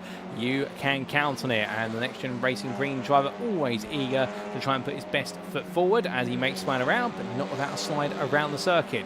It was also a dismal one for Dylan Hunter towards the end in the blue prime class, where all went a bit backwards for him after a major off, followed up by a major shunt out on the circuit. But for all the misery for some drivers, there was also some major success out there. And for Andy Aldhouse, it was exactly that, where Andy was able to pull off an absolutely brilliant drive to Pro-Am blue class victory, and in the end was able to survive where everybody else seemed to fall. But sometimes that's the way it goes, and for Aldhouse, he'll now be looking ahead to race number 2 and seeing if he can make it 2 out of 2. But that is going to be a challenge which only he can try and rise to the fight of. But whilst we do have a brief moment in the build-up to our second race, well, let's see if we can get a word or two from some of our drivers. And in fact, we are going to get a bit of a word. Potentially, I think we are just trying to see who's available at the moment, because a lot of our drivers, well, they do have a habit of trying to get their heads down as quickly as they can. And I think we might try and get a word from Mike Barber, who in the blue Pro-Am class did not have anything go right, but still managed to pull off a little bit of a surprise. But give us a brief moment, ladies and gentlemen, as we try to get a patch through to Mike down in the pit lane. So we're trying to get a word with him now. Mike, have you got time for a quick chat? Yeah, absolutely. Well, Mike, I have to ask, how was race number 1 for you, given the fact it all seemed to go wrong, and then you still finish ahead of your championship rival? Can you believe it? That somehow happened. I've got no idea. I had a terrible race. And then to see Dylan on the last lap have bad damage.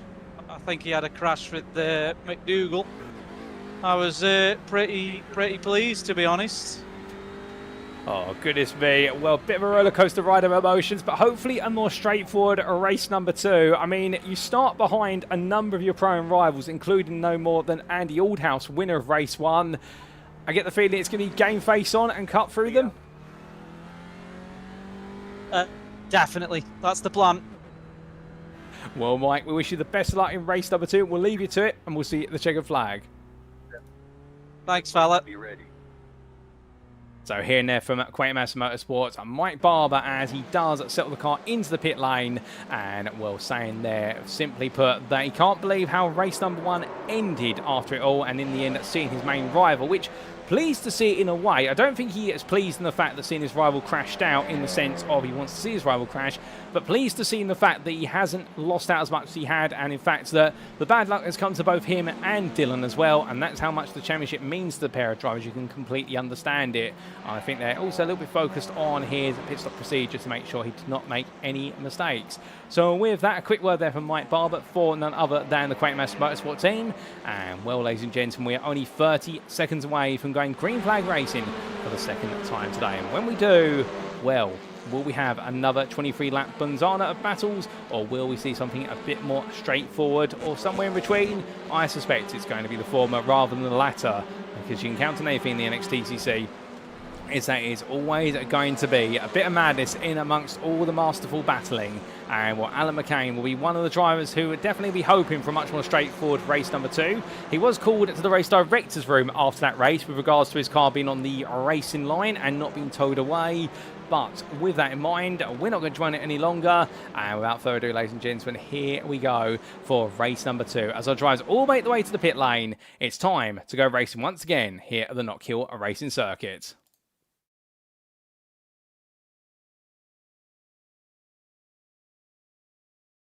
So as our drivers make the way to the grid, the clouds come on over, but it doesn't dampen our spirits. And it's our drivers line up for race number 2 of round 7 of the NXTCC Season 9. Wayne Douglas lines up on pole position for NextGen Black, ahead of Witvoet for Semper Racing. Behind them, Mikey Doble starts this one in third place for Double Sim Racing, ahead of Track Scotland's Kieran Smart, who, alongside his teammate Stuart Winnes, who starts in 7th, we're looking to make it back-to-back 1-2s in the orange pram class. However, between them on the third row of the grid, you have the pair of none other than Alex Meredith for WSS Racing and Joe Doble for Double Sim Racing. From them, starting up with Stuart Winnes on the fourth row of the grid, will be Andrew Pyatt for the Sim Racing Collective esports team in 8th. Michael Lease begins this one in 9th place after his heroics in race number 1, but the JWM Motorsport driver will be in close company with two-time NXTCC champion Jamie Dory starting 10th for NextGen Pink. Behind them on row number 6, it's Isaac Doble. Best the rest in 11th. He has no success balance coming into this one, minus 6 kilograms, and therefore the Double Sim Racing driver will know he's got one of the lighter cars here to try and pick up the pieces. Ben Altrier joins him on that row, starting in 12th place for Full Tilt Motorsport with Boosted Motorsport. And then we have Tom Davidson in 13th place for the Sim Racing Collective Esports, ahead of Lee Horn for NextGen Pink. On row number 8, it's Slamed Jarvoski, the second of our blue lobby drivers. The Semper Racing driver there starts 15th, ahead of Conrad Kula for Semper Racing. And the two teammates then being followed up by Verano Esports, his driver of Russell Fowler, who had a strong performance in race number 1. Can he make it an even stronger one in race number 2? If not, your blue AM pole sitter, Lewis Mason for Aztec Racing, he'll be looking to try and squeeze his way as high up into the top 13 as possible in order to give himself the guarantee of being in that race-free reverse grid. Peter Jezlewski for Semper Racing and Marcel Fritsch for Verano Esports, they make up row number 10 and will complete your top 20. Behind what is the orange AM pole sitter, you have Gavin Garner for NextGen Pink, ahead of Sam Van Ols for Goldwyn Motorsports, and then we have Matthew Cheverton, 23rd for Aztec Racing, ahead of Ben Bennyworth for Quatermass Motorsport. 25th on this grid is JWM Motorsports Reese Watt, ahead of Matthew Addy for WSS Racing. Expect more sparks between them, and don't forget about Benjamin Gregory for Full Tilt Motorsport, who's just behind him there with a boosted Motorsport sponsored team looking to push on hard. Your blue Prime pole sitter Andy Aldhouse for GBRC, he starts 28th, ahead of Prime pairing behind of Joe Gibson for Goldwyn Motorsports and Stanley Donaldson for Quatermass Motorsport. That is going to be an intense top 3. And then just behind, the man who we talked to, the man who didn't have too many words to say because his head's down and he's looking to return to the top, Mike Barber for Quatermass Motorsport 9. That race number 1 was all about drama, but what can race number 2 be for him? Well, if he doesn't have a good one, then we have the second place blue AM driver alongside him, Fraser Rostance for NextGen Black. And then on row 17, it will be Mark Sykes there for WSS Racing, ahead of Andy Chell for Quatermass Motorsport. Nick Clemens begins this one 35th for iRacing Esports, ahead of Dylan Hunter for Adapt Sim Racing, and he's one to watch out for. He will need to pile his way through the field as quickly as he can if he wants to make sure that Mike Barber does not gain any more points on him. We're Nigel Stott for Quest Autosport just behind, and in the company of Mark Hughes for GBRC, will be hoping for a more straightforward race in this one. Phil McDowell starts 39th for 6R Project Black, ahead of Sean Doby for ATX Tech Racing. That is your top 40. And then we do have on the penultimate full row of the grid, Luciano Witvoet for World of Racing with STR Motorsports, ahead of Adam Delmont for NextGen Green, whose retirement in race number 1 means he's got it all to do from the back of the field. And your final full row of the grid, starting in 43rd place, Alan McCain for iRacing Esports, and last but not least, Thomas Delaney for NextGen Black in the 555. That is your grid. 44 starters, ladies and gentlemen. We may have lost one, but we're not come undone. And as all the drivers getting themselves set for the second time today, we await the lights. And so here go the lights once again. Race number 1 was full of highs and lows, but won't it be this time? Well, it's going to be 5 red lights.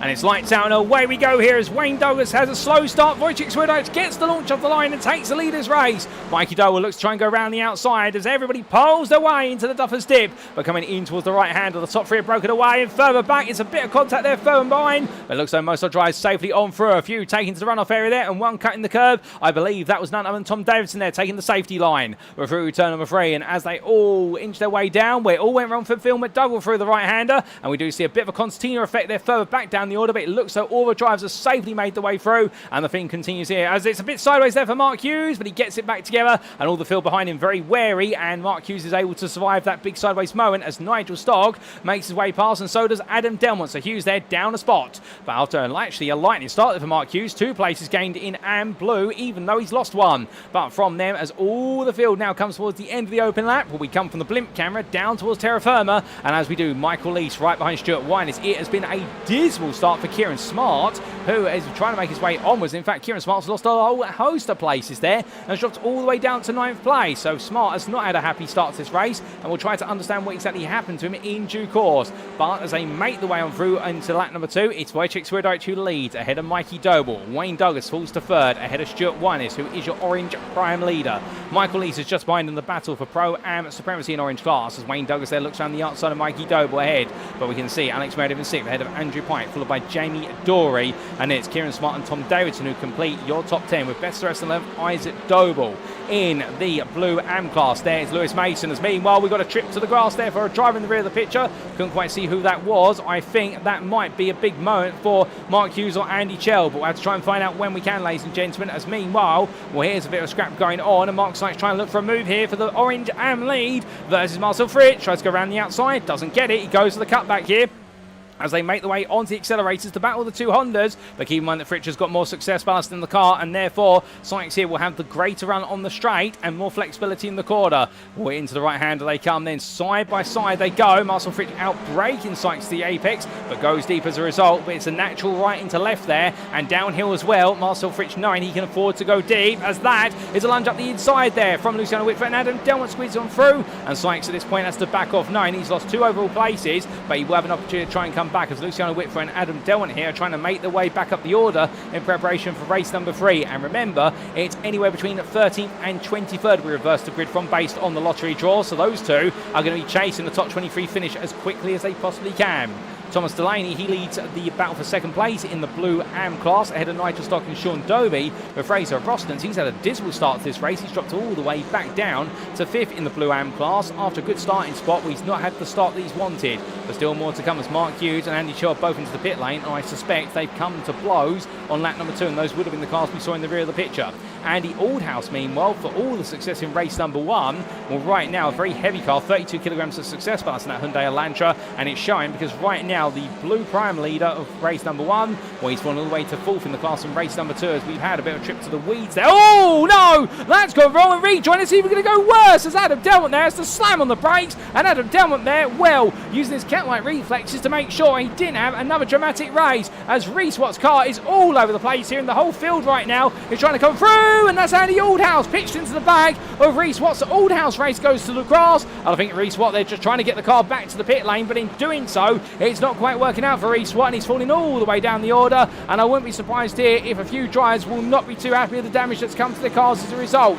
Alan McCain battling with Nick Clements, meanwhile, with Reese Watt falling backwards in the rear of the picture, and Watt's trying to get to the pit lane. He is going to make it there in the end, but that car is limping in, and it finally makes its way into the pit lane, but not without him being involved in a few domino effect altercations. But as Alan McCain and Nick Clements run together iRace Esports, 9th and 10th in the orange prime class. Well, right now their race has gone backwards and not forwards, and they're going to need to try and get it turned around as quickly as they can as we look from the bottom end of the field back to the bottom end of the top 15, and we see Lee Horn and Ben Altrier here literally nose to tail, and Altrier, he couldn't be any closer if he wanted to be, but that is very close there as a tap to the rear of the car from Isaac Doble, who lunged his way out the inside of Altrier there. That was very bold from Isaac Doble, and Ben Altrier was not too happy about that. I think he suddenly noticed on the right hand side of the car that Doble Sim Racing Veloster had put itself there and was probably wondering how on earth did it get there.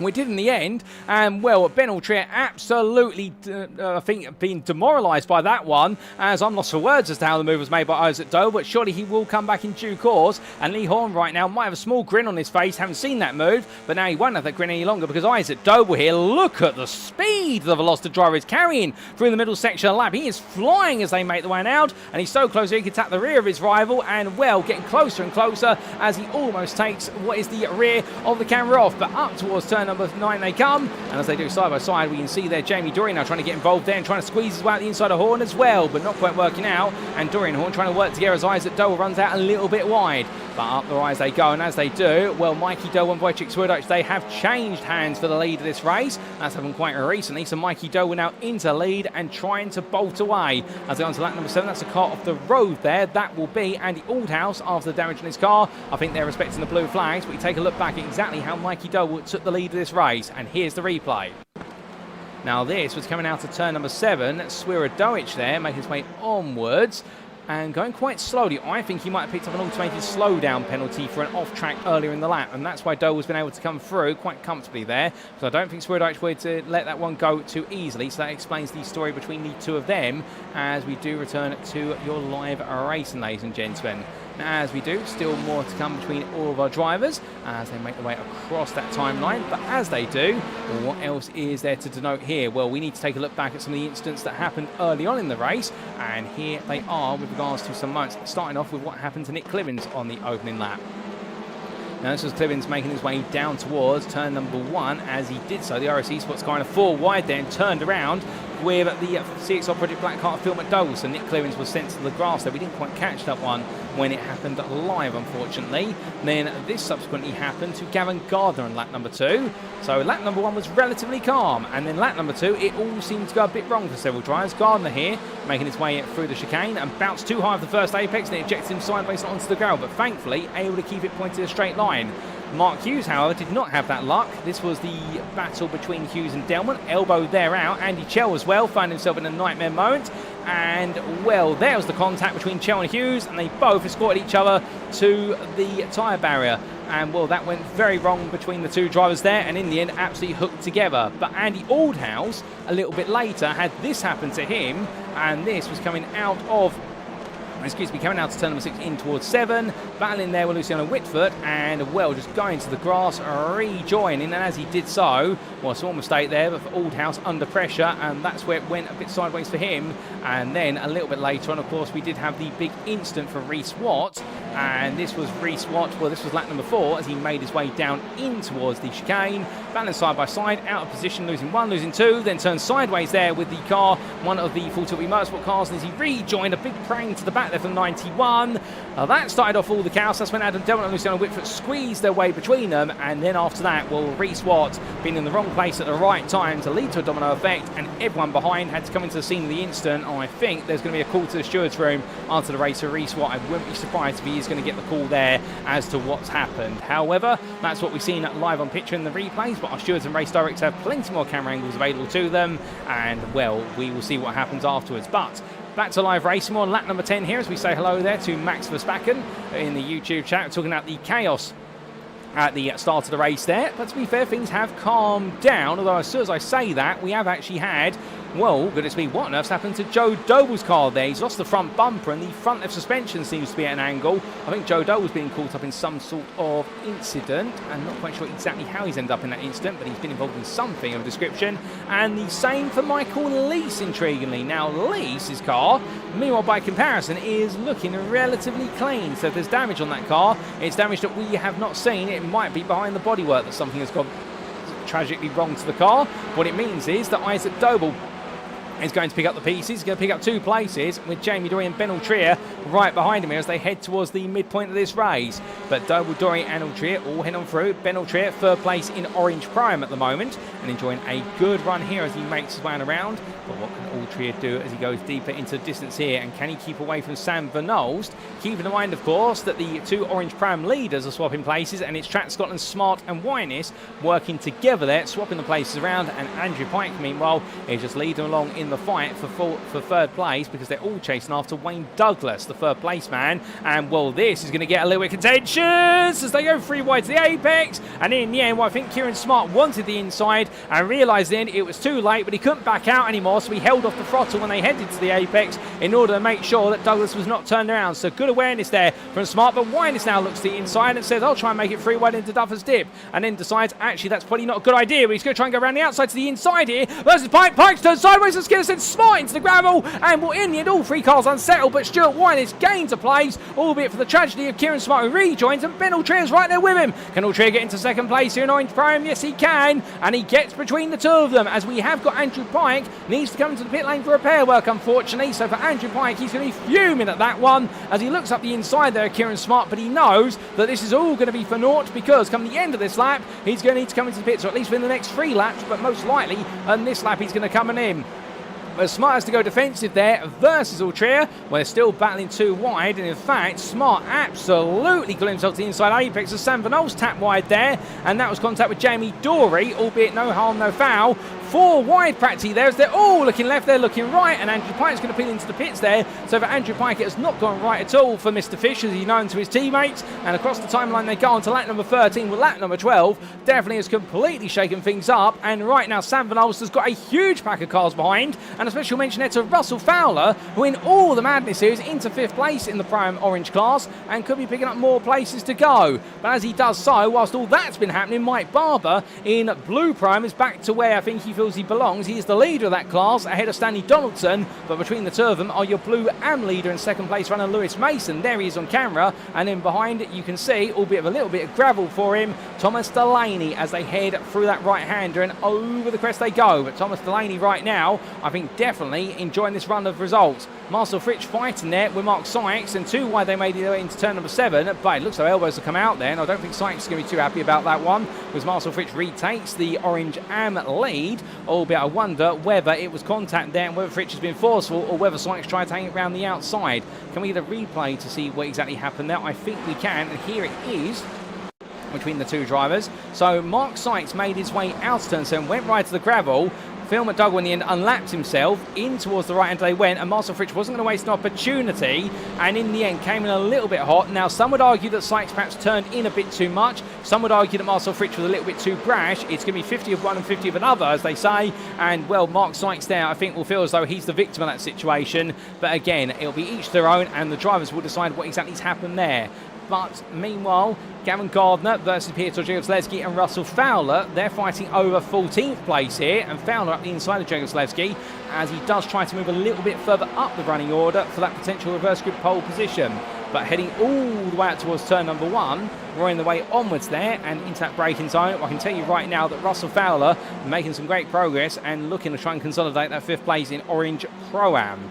What's happening further down the order, because it's all well and good us talking about all the madness up towards the front, but there's a story every which way we look, and it does seem as though that right now in the battle for 2nd in the Blue Pro drivers, it's Piotr Jegorzelewski ahead of teammate from the Semper Racing, Slamir Jaworski, and Matthew Cheverton is not too far behind this as we jump on board with the Aztec Racing 390 driver. Now right out of turn number 7 they come, and upwards towards the hairpin of 9, but Cheverton here not really close enough to get involved at this time, but understandably watching this very keenly, he knows he's got the brakes in this Honda versus the Elantras in front of him and the Audi. However, he's got to be tactical with this because he can go for lunges, but he's got to be within 2 attempts to make the lunge because of the fact that as much as he will want to go for another postcode, the problem is that not every driver's going to know he's coming from there, and that's where he'll get the call to the steward's room. Because those late lunges, they're always great when they work, but the hidden secret about them for the uninitiated is that it does take the lead driver, or the driver who's quote-unquote defending, to be aware that the lunge is coming, and that's when the better lunges do happen because they see it coming and they open up the steering wheel.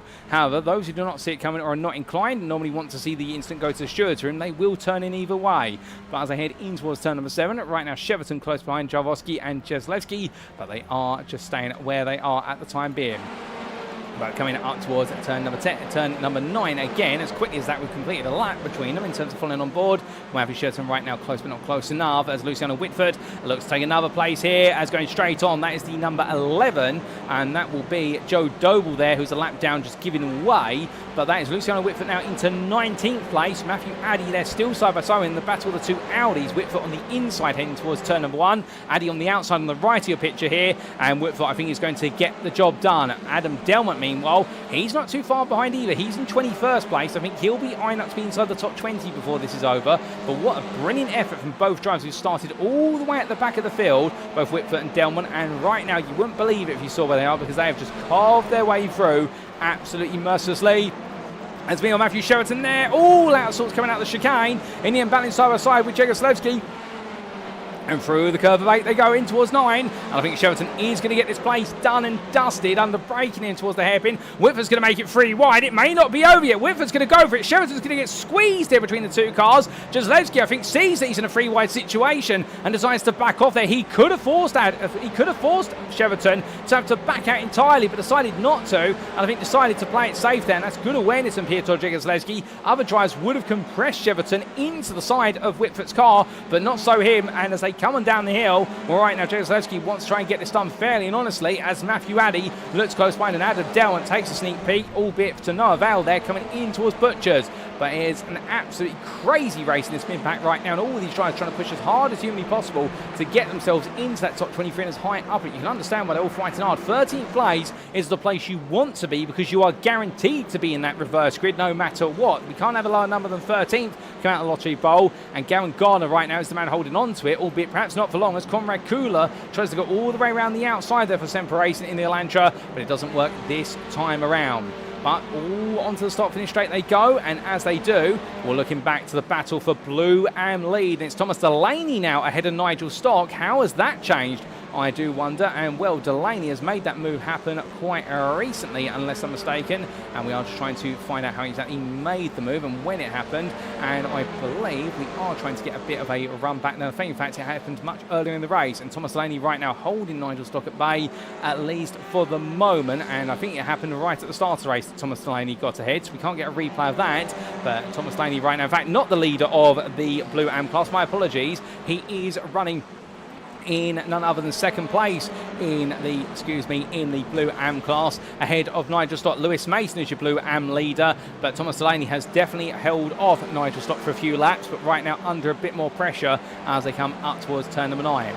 But as they do, heading towards that braking zone, Stanley Donaldson is the Blue Pro-Am driver. He's trying to keep these two Blue Am drivers at bay. A slow run in there. Quaintmaster Motorsport Machine. I think that is Andy Chell who's decided to back off the racing line to respect the blue flags. But here comes Delaney looking for the run on Stanley Donaldson as they head across that timeline to complete their 19th tour of the circuit.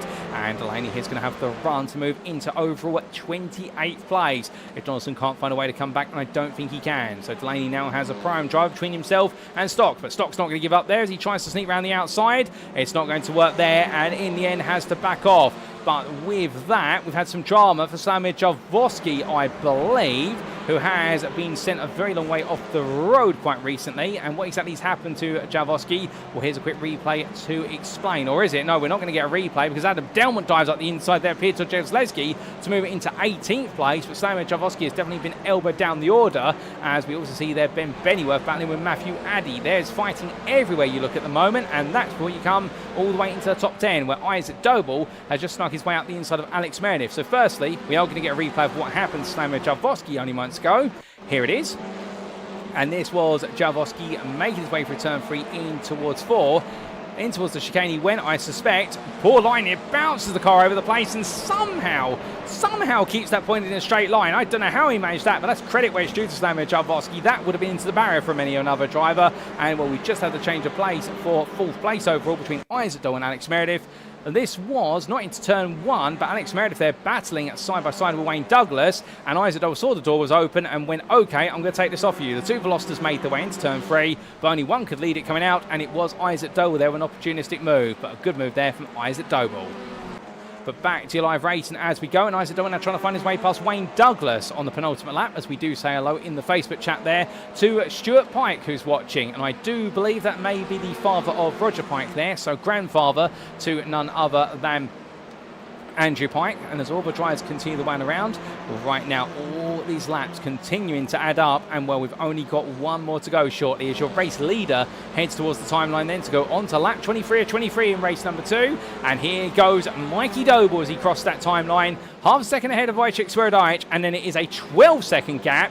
Yes, 12 seconds, you're not mishearing that, to Isaac Doble in 3rd, who's trying to keep Wayne Douglas behind, and Doble Sim Racing trying to make it a double podium here overall. But in towards the opening corner they go, and Doble does get ahead in the drag race down towards turn 1, or should we say up to it, but Wayne Douglas is not out of this yet, as Alex Meredith tries to take a sneak peek in the battle of the 3 Velocitas. Well, Lee Horn and Tom Davidson, the 2 Honda drivers, are watching this eagerly, and credit where it's due to these 2 Honda drivers, in the fact that whilst they weren't there in qualifying, the Hondas definitely weren't on the pace over a single lap. Over race distance, the Hondas definitely enjoying some very strong performance. But as they make their way up towards turn number 9, we need to look back to leaders, because Wojciech Swierdajczyk finished foul of Wayne Douglas in race number 1 by a small margin, and he'll have it happen again, because Mikey Doble will take victory in race number 2 here at Knockhill ahead of Wojciech Swierdajczyk, with Isaac Doble then having to see where he can hold on to 3rd place. I think he will, albeit Wayne Douglas there having to try and force Alex Meredith behind. It'll be a drag race line. Isaac Doble takes third ahead of Wayne Douglas,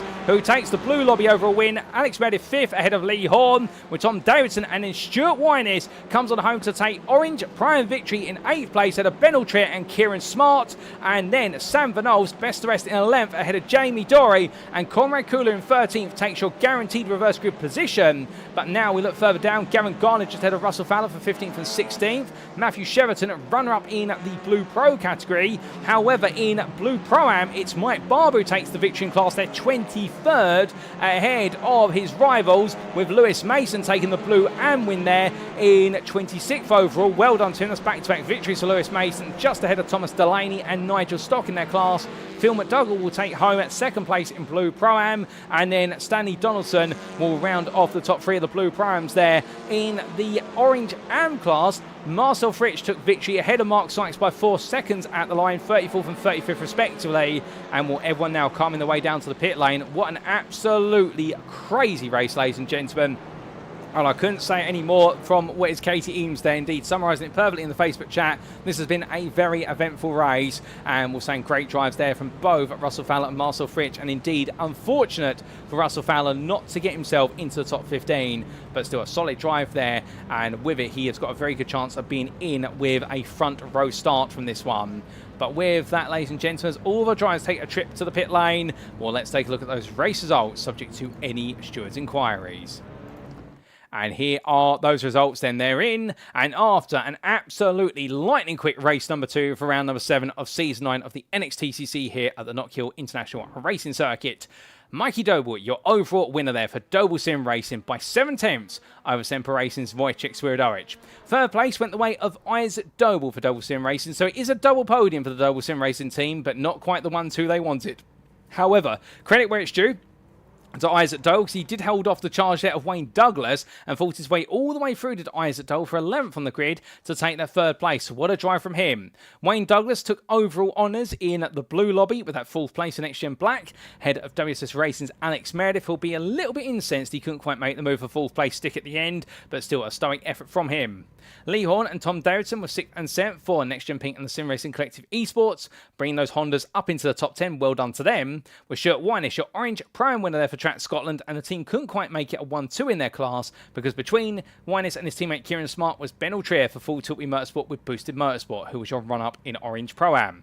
From the top 10 then, in 11th, it was Sam Van Olst, best of the rest for Goldwyn Motorsport, and close to finishing on the Prime Orange podium. Head of Jamie Dorey there for NextGen Pink, and Conrad Kula, who'll be the first driver the grid can be potentially reversed from for that pole position for Semper Racing.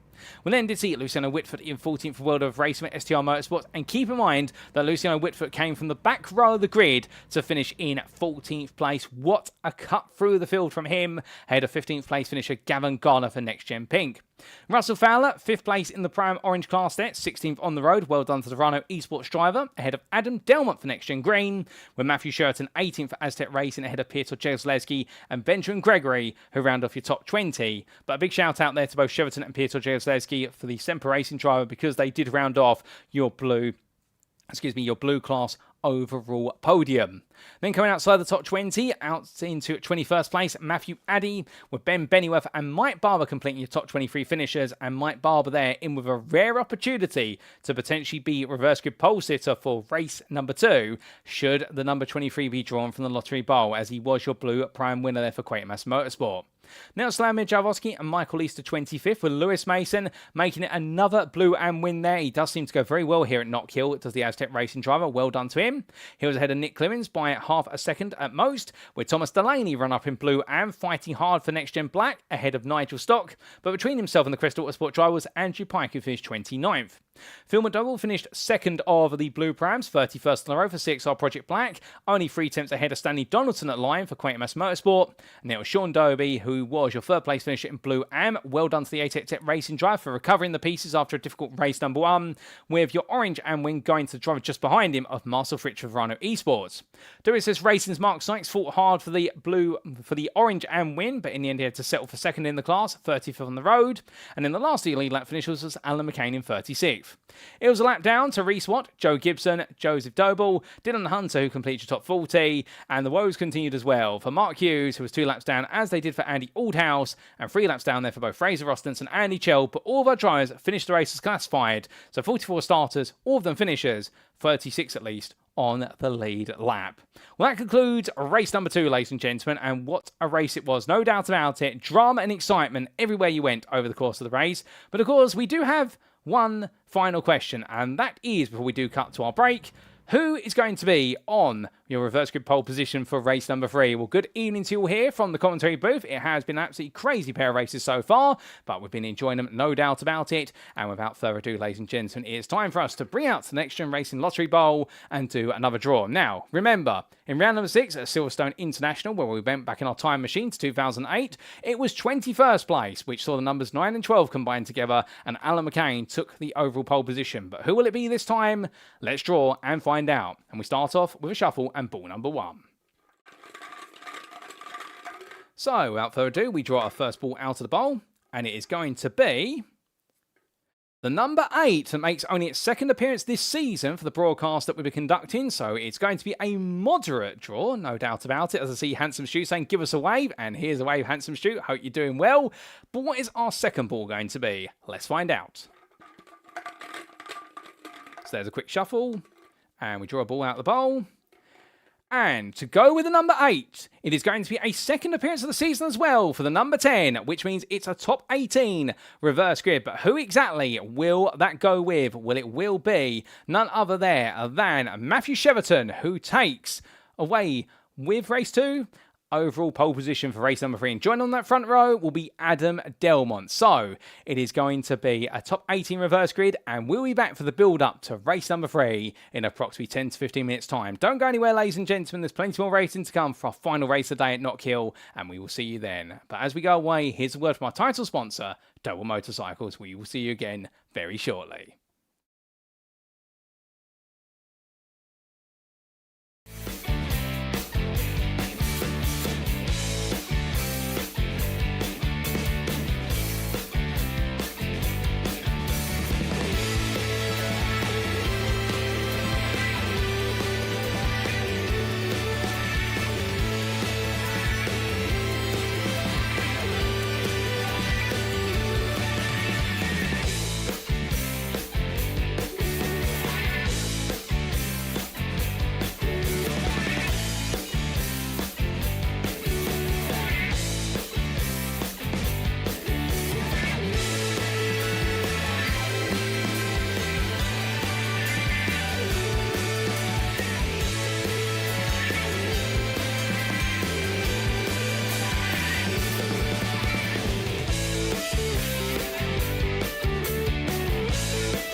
Speaking of Mikey Doble Racing, if you'd like to support Mikey as he pushes it to the limit out on track, you can do so by following the Mikey Doble Racing Facebook page as seen on screen.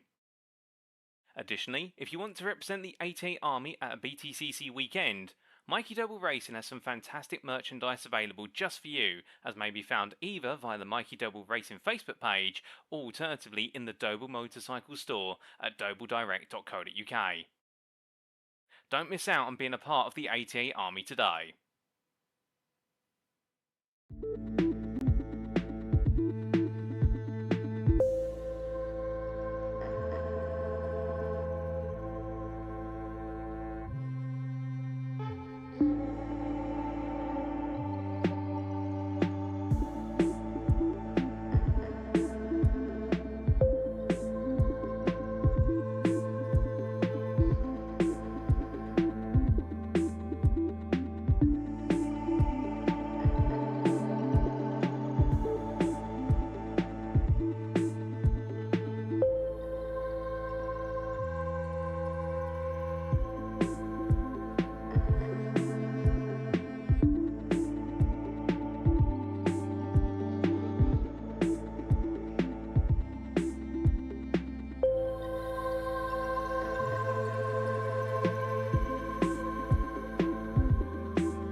And we are back, ladies and gentlemen, for one final time this evening. It's time for a race 3 of 3 in round number 7 of the NXTCC Season 9, brought to you on iRacing and proudly powered by Doble Motorcycles.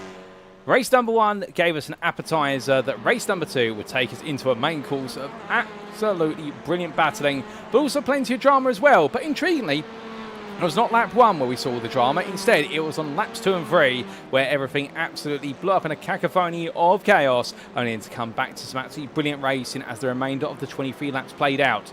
So, with that theme, race number 3, our dessert, will it be sweet or will it be savoury? We will find out in due course as to who is going to get our palates on fire with some brilliant racing. And of course, we do have a top 18 reverse grid, which sees Matthew Cheverton starting all the way at the very top of the standings. And well, he'll be very happy with that one, albeit, of course, it does mean a top 18 reverse grid. We can always expect a little bit of drama and some plentiful fascinating battles in the remainder of the day, because the reverse grid races always do serve to mix things up.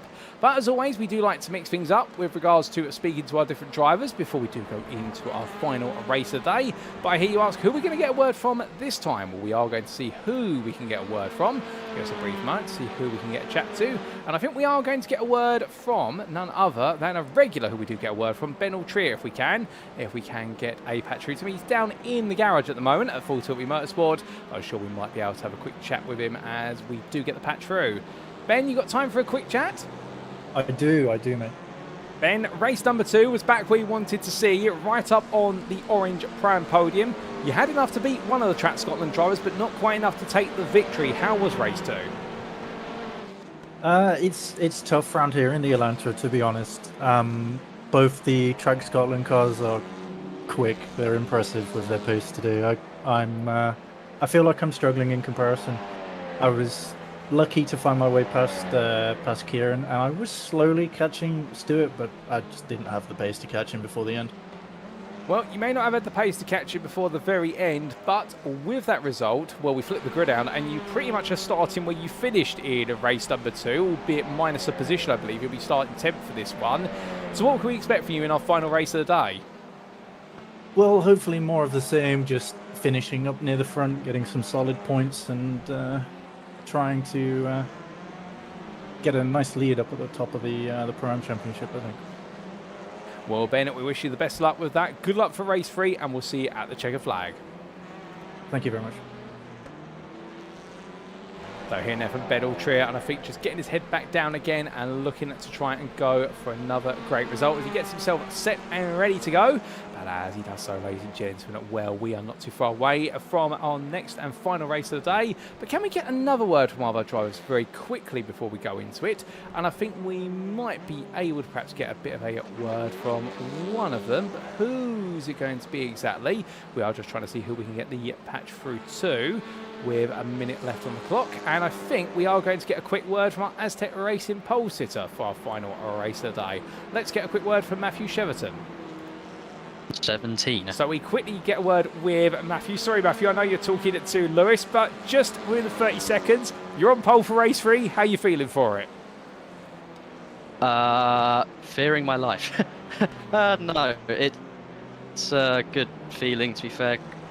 I mean, I think it's a bit by luck, because obviously I let Delmont go thinking there was more laps, but there wasn't, so might have luck. Well, first rather than second, but it's still front row, so I'm just going to make the most of it. I've got a bit more ballast on me for this one, so I'm going to be a bit slower, so I'm just going to do my best, keep out of trouble, and hopefully bring another win to my championship campaign. Well, with that, Matthew, we'll leave you to it. Good luck for race 3. We'll see you at the checkered flag. Cheers, thank you. So, quick words from Matthew Cheverton, ladies and gentlemen. And indeed, I think he was a little bit speechless with the fact that he's got that reverse grid pole position. And we did catch him as he was talking to his teammate Lewis Mason there from the cars. And without further ado, ladies and gentlemen, it is time then for our final race of the day. Race 3's grid's about to be set. But who's going to come home victorious in our top 18 reverse grid race? Let's find out. It's time for Scotland the Brave.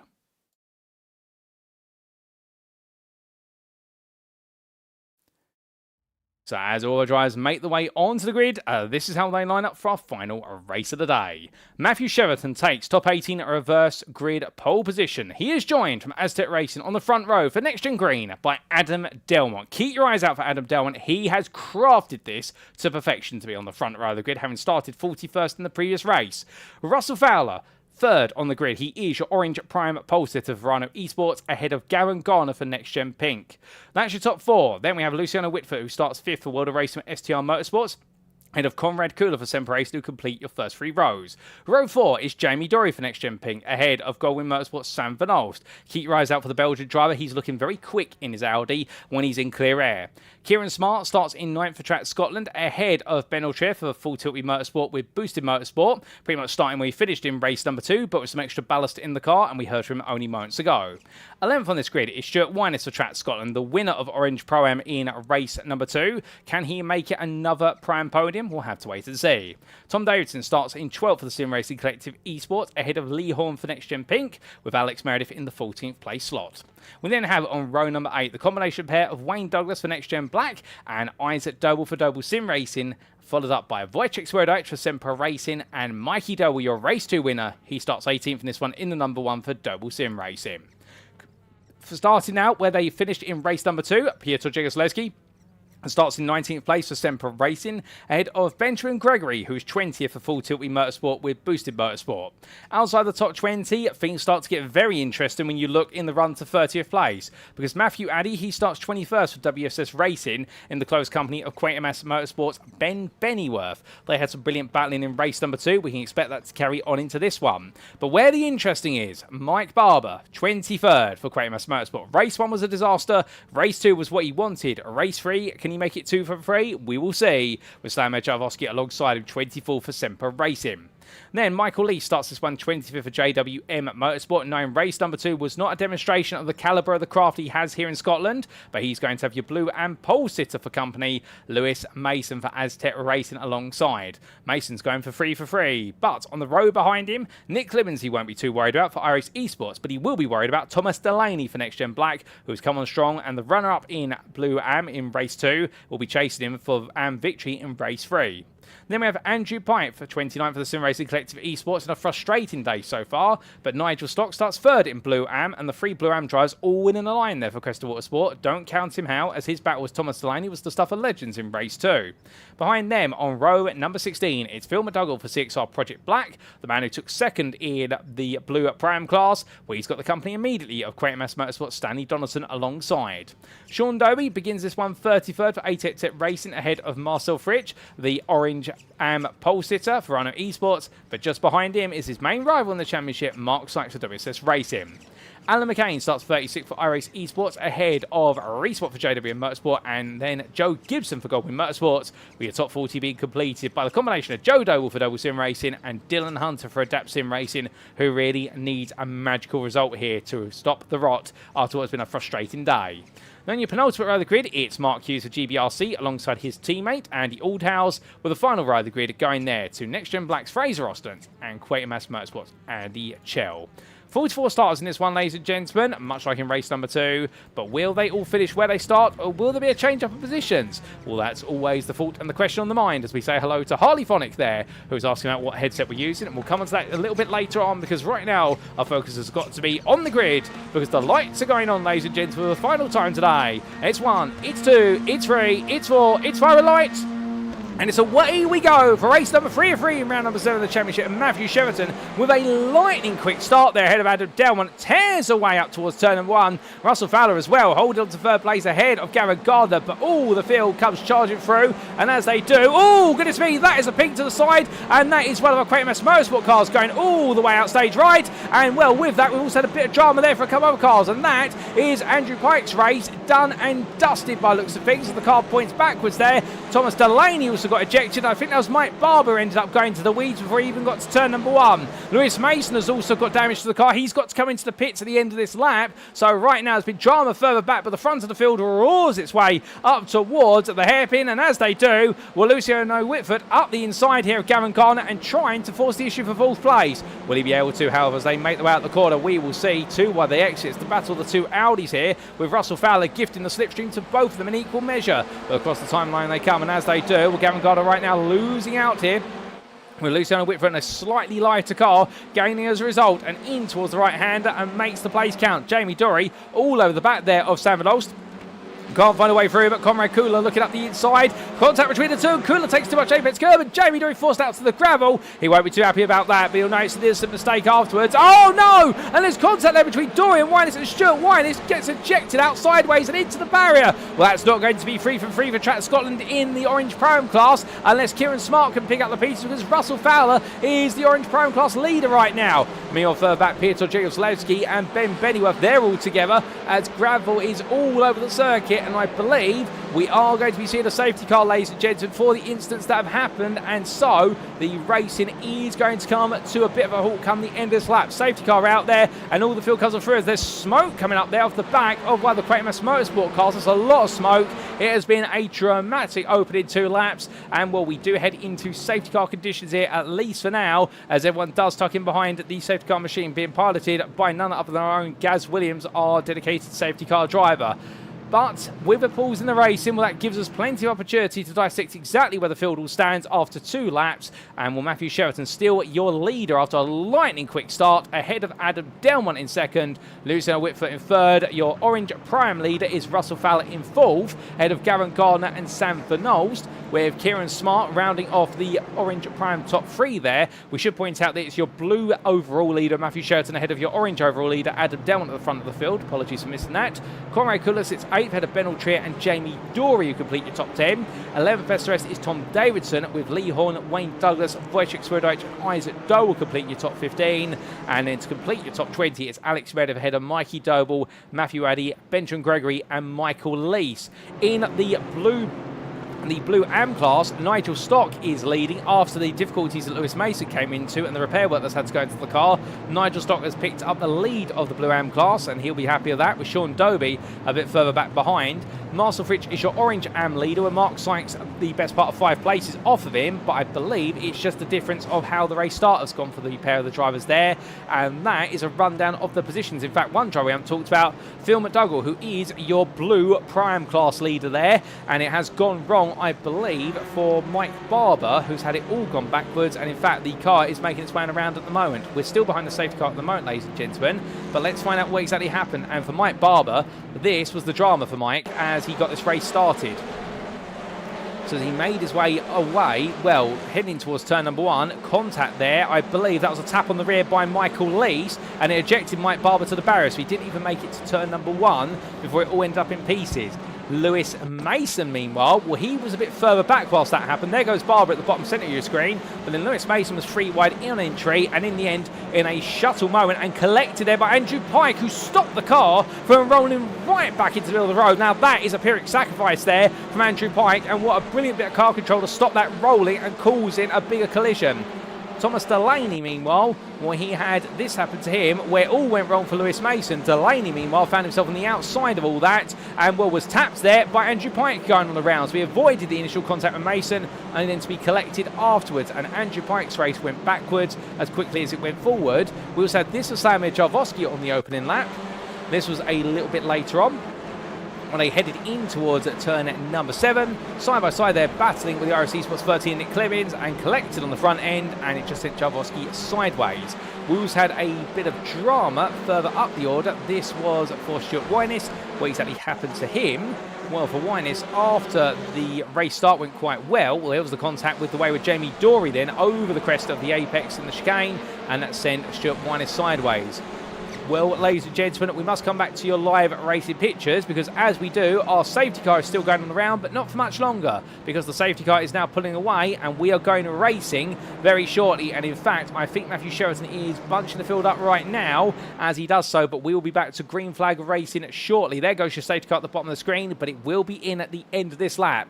But we've had a quick flick back through some of the open lap instance, or the opening couple of laps, but now Cheverton just waiting for the safety car to make its way into the pit lane, and then he'll dictate when we go green flag racing. Keep your eye on the dashboard in the bottom right hand corner of your screen, because Cheverton will look to get the blast out of the final corner, or does he? No, he waits. Cheverton is being tactical. He doesn't want to go racing, and Sonny does. It's a smart start there from Matthew Cheverton. He decides to be very cheeky, and as they roar the way away, Cheverton does the right move here, but as they come across that timeline, Adam Delmont saw it coming and said, I know what you're doing, Matthew, and I'm going to follow you with it. Well, as they roar the way down through turns 1, 2 and 3, your top two definitely nailing that restart, and the rest of the field now having to play catch up, but everyone seems to have got away relatively safely, and we are back up to green flag racing conditions. Further back, Adventure and Gregory. Oh no, that's a big sideways bump there, and that is contact with Michael Lees, who goes sideways, as does Pietro Jenselewski. It's all gone wrong at the bottom end of the top 20. They all just about survive it all, then some. A lot of tries going to the gravel, but I think everyone has got away with it, at least for the time being. And through the course they go. Ben Bennyworth in all of this, the Quatermass Motorsport driver, he's holding on to third in Blue Pro class, and I think he'll just be grateful that he's able to hold on right now with all the chaos and carnage around him. But definitely it's been a very chaotic restart for a number of drivers in the bottom end of the field, as even further back, as they all scramble 2 by 2 they go. Sean Doble there around the outside of Sean Dobe, and well, in the end, Slamet Jarvoski has to back off there as Dobe and Marcel Fritsch still together. But these drivers continue to push onwards as much as possible, and will roaring the way up towards another lap. It all comes down between them at least for a moment. But Matthew Cheverton right now under huge pressure here, as we have had a tow to the pits for Joe Gibson at turn number 2. But all this top 3 close right now as we jump on board with Luciano Witvoet. Now powering his way through the right and in towards turn number 9 he comes. Well, Witvoet here in the Audi versus the 2 Hondas in front of him. He's got a bit of comfort room to Fowler behind, but there's Delmont looking up the inside of Cheverton in towards Taylor's hairpin. Witvoet tries to get his nose on the inside, but Delmont there overcooks the corner. A lot of oversteer corner exit, has to calm the car down. That means Cheverton in the end gets Constantine up behind him. Witvoet now has the draft of both Hondas here, and with the straight line speed of this Audi, he's going to try and take one here as he goes side by side in Stuffer's Dip versus Cheverton. I think he'll just naturally take this, or will he? No, he won't, because Cheverton gets his elbows out and says you have to try harder than that. Russell Fowler takes the escape road. That's going to be an automated slowdown he'll have to serve. But Witvoet does go around the outside and gets the place of a Cheverton. So brilliant pass there for the world of racing driver. Further back, Sam Van Ol's battling hard here with Kieran Smart. Russell Fowler falls out the lead of the Orange Prime class. So Sam Van Ol's now takes it. Smart falls behind. Russell Fowler under pressure from Ben Ultrier as they head in towards turn 7. And Ultrier there on the inside. Fowler on the outside. They rub, but they survive it as they come up towards turn number 9. It's brilliant racecraft between these two. And Russell Fowler right now trying to cling on to what is third place in the Prime class at least for now, but we'll see what he can do here as he comes into the braking zone. I don't think it's going to work out for them for now as they come out of the right hander and onwards towards the start finish straight they go again. But goodness me, and well, Andy, I can tell you that in the YouTube chat they are making me run out of my breath. All the action that's coming left, right and centre. I'm glad to have you tuning in with us here in the YouTube chat. And Andy Fox, of course, a veteran and an alumni of the NXTCC. But as our drivers roll the way down, well, Conrad Kula and Jamie Dory side by side here. And Dory right now trying to go around the outside to hold the position. He does just about. There's a bit of gravel taken there for Russell Fowler, who continues to frustrate Ben Ultrier as much as humanly possible. But all these drivers hop, skip and jump over the curves right now and just go back into a long line, as that is an excursion for Tom Davidson. He goes out wide for one mistake and he loses 4 places in the process there, as Wayne Douglas gets very close behind. Q's up behind Alex Meredith, and Meredith right now, I wouldn't be surprised if he's paying the payback here to none other than Wayne Douglas after their altercation at the end of race number 2. But 3 wide they come to braking, and that is Matthew Addy squeezes well the inside, but turns Douglas sideways. They get caught up together, but in the end they split around the 2 wayward cars, and well, that's going to be a frustrating moment for Lee Horn there, who picks the wrong way to go around. But on the start finish straight these drivers go, and as they do, they go on to lap number 10. But the drama's not done yet between them all. It's surely not, as Matthew Addy has picked up the places. But Lee Horn, Nick Clemens, Ben Bennyworth and Wayne Douglas all eager there. And keep in mind that Wayne Douglas now, he's not going to be making it 3 wins out of 3 in the blue lobby overall, given the fact he's behind Ben Bennyworth, and a lot further up the road it is Matthew Cheverton. So Douglas's race at this point, with all the success ballast in the car, I can imagine that he'll be just thinking to himself right now, okay, try and get it home. in the battle for blue and glory. We do see here the battle between Nigel Stock, who you're riding on board looking off the rear of, versus Sean Doble. And here comes Doble. He's absolutely brazen here in towards turn 7. And Doble goes for it, but has to back off there and corner exit as Nigel Stock in the Honda uses the better apex cornering abilities of that Honda to stay ahead. But Sean Doble there, it was almost as if he'd had nitrous oxide in the back of that Elantra. Not that he does, of course, but the fact the amount of speed he carried through there, it was almost as if he was on a different level. But behind is the Orange Am leader of Marcel Fritsch, who wants to get involved as they power their way up towards turn number 1 here. And these drivers right now side by side with Alan McCain looking up the inside in towards that braking zone. He's not going to make this work out at the moment, or is he, as McCain? Yes, he is. And, well, it does mean that Marcel Fritsch falls down the place there, albeit he won't be too upset because Mark Sykes is a second behind. Although there is Mark Sykes, that second will not feel like much to Marcel Fritsch, and he'll be hoping that he can feel a little bit safer if he can put some more cars between himself and the second place man in the Orange Am class. But these drivers all pushing onwards here as they roar their way towards the end of this lap. That's going to move up the inside there by Jegoslewski on Sykes. Bit of door rubbing there between Delaney and Fritsch. It's getting very personal between these two. And Nigel Stock versus Sean Doble. Well, Doble's taking a bit of a back foot here because Stock is trying to put Stanley Donaldson between himself and his blue Am rival for the Am class win. And well, you can see Donaldson there gets the better exit. Sean Doble, in fact, gets a very strong exit. Stock all out of sorts. Flash of lights there for Donaldson, saying to Phil, but Dougal, give me a tow, please. And here comes Doble looking around the outside on home soil here. Can he be a home hero? Well, he's going to go for it in the 159 for ATEC Racing, and then cuts back in. Hasn't got the momentum yet versus the Honda, but he's trying hard. And well, his efforts may be rewarded if he carries this on.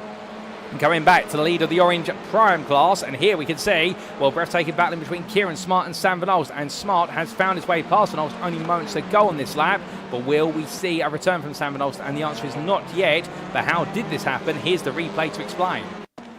Now, this was only moments ago earlier on in the lap, and you'll see here, I think Sam Van Alst is going to have a bit of a ham sandwich moment coming through the chicane. Yes, he is. He ejects himself out wide, and Smart makes the clever decision here to go up the inside into turn 7 and capitalise on his rival's critical error. So back to live racing, but that's how the exchange happened, and then we caught the rest of it after the fact.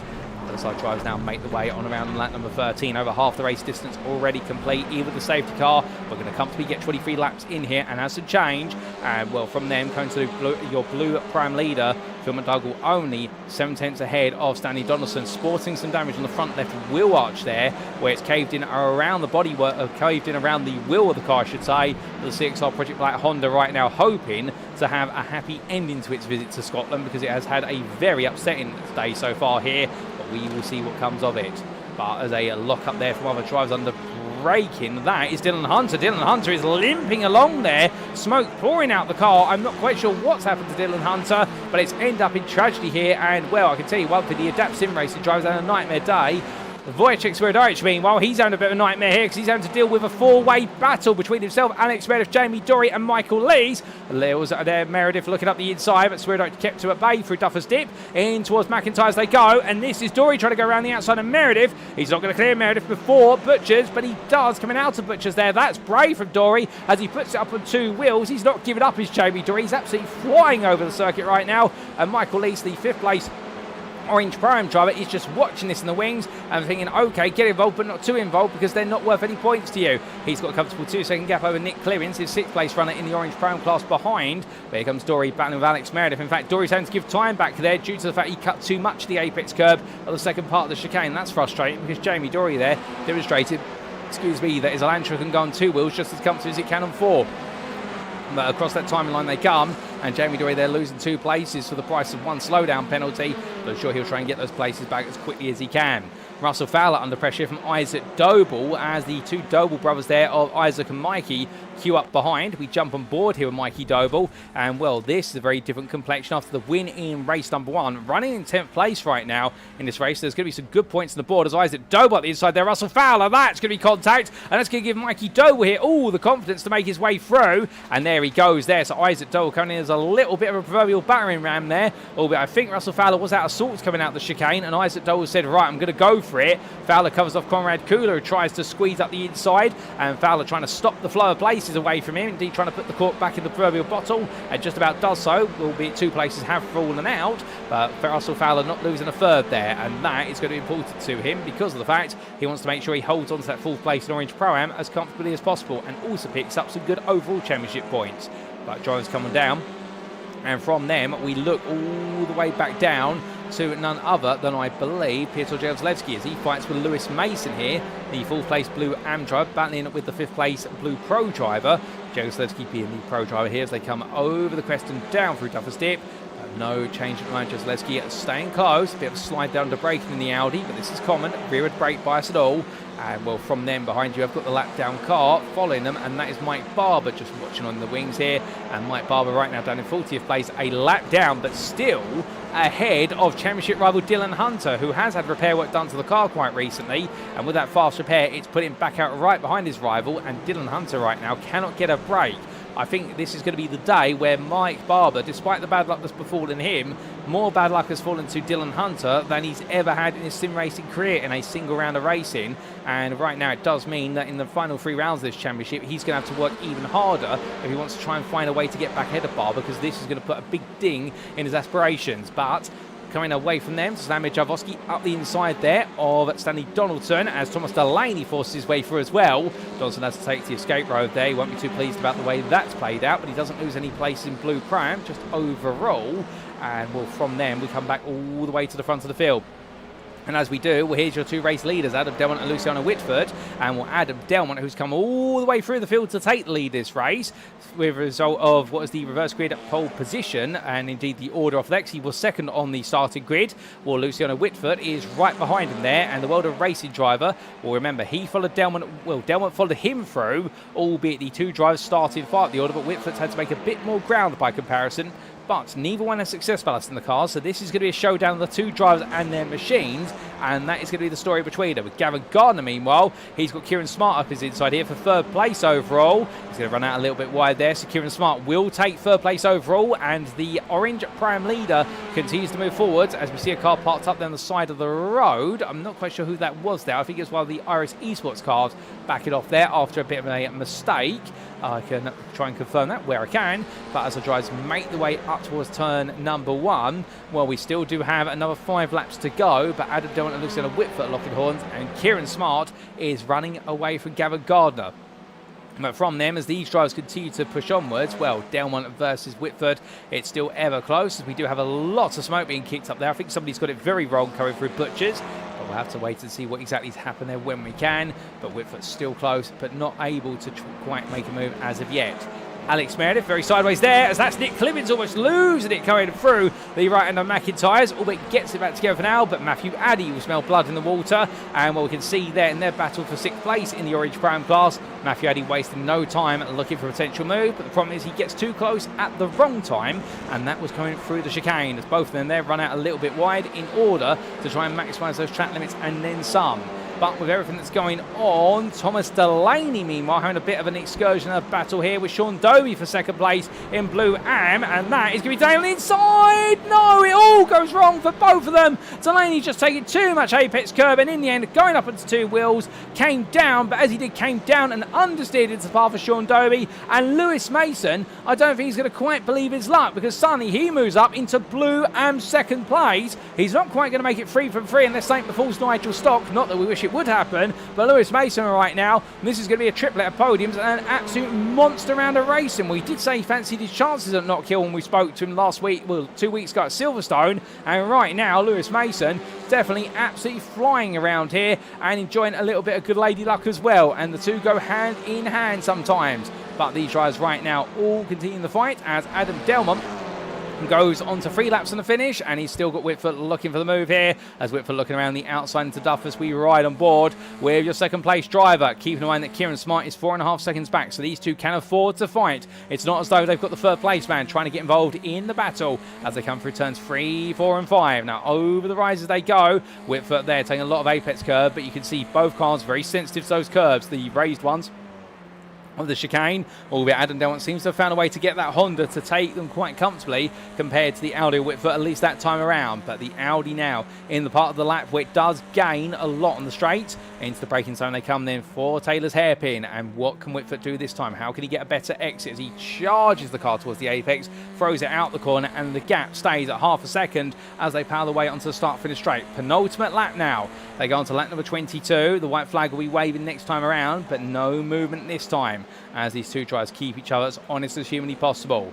Further back, Gavin Gardner, we're still 8 tenths of a second ahead of Sam Van Alst, and making sure not to let his 4th place suddenly turn into a 5th place finish there if he can help it. But these tries continue to pressure each other as Alex Meredith looking up the inside of Jamie Dory to try and take back 14th place overall, 8th in the Orange Pro category. And Meredith on the inside there, but Dory now back to the inside through to, and Meredith now switching from outside to inside here, but he loses momentum and Nick Clemens tries to go around the outside. There comes Joe Doble as well. That's going to be too wide into the chicane. It doesn't work unless they show each other respect, but they do. And Joe Doble in the end backing out and just gives Nick Clemens room to breathe, but he's still battling here as they come in towards turn 7. It's great respectful racing, and Matthew Addy can only watch on right now and hope that he can get involved. But as he does so, well, Luciano Witvoet had an off track coming out of what was turn number 7 in towards 8, so that's the lead gap has opened up to 2 seconds off camera, and it may mean that that lead battle now has come to an ending, to a natural conclusion, unless Adam Delt makes a major mistake. But we'll keep you apprised of that, ladies and gentlemen. But this battle between Clemens and Addy now goes on to one final turn. They're enjoying a good scrap, no doubt about it, but I don't think anything more is coming off of it, at least for now. As what other battles we got going on elsewhere between our classes drivers, I don't think we've got too many at the moment, and I think it is going to be ready right now. This is why the closer battles there, as we do look back up to Isaac Doble, who's still got Mikey Doble for close company, carved the road there. But from them, ladies and gentlemen, we must come back to your leader, because for Adam Delmont, well, race number 1 was a disaster. Race number 2, come through to put himself on the front row for race number 3, and for Adam Delmont, he returns to victory in race 3 of the day here at Knockhill by 2 seconds in the end over Luciano Witvoet, who huffed and puffed, but it wasn't enough. Kieran Smart will take Orange Prime Glory, 3rd place overall, and then it'll be Gavin Garnett. Sam Van Alst is your Orange Prime runner-up ahead of Isaac Doble and Mikey Doble.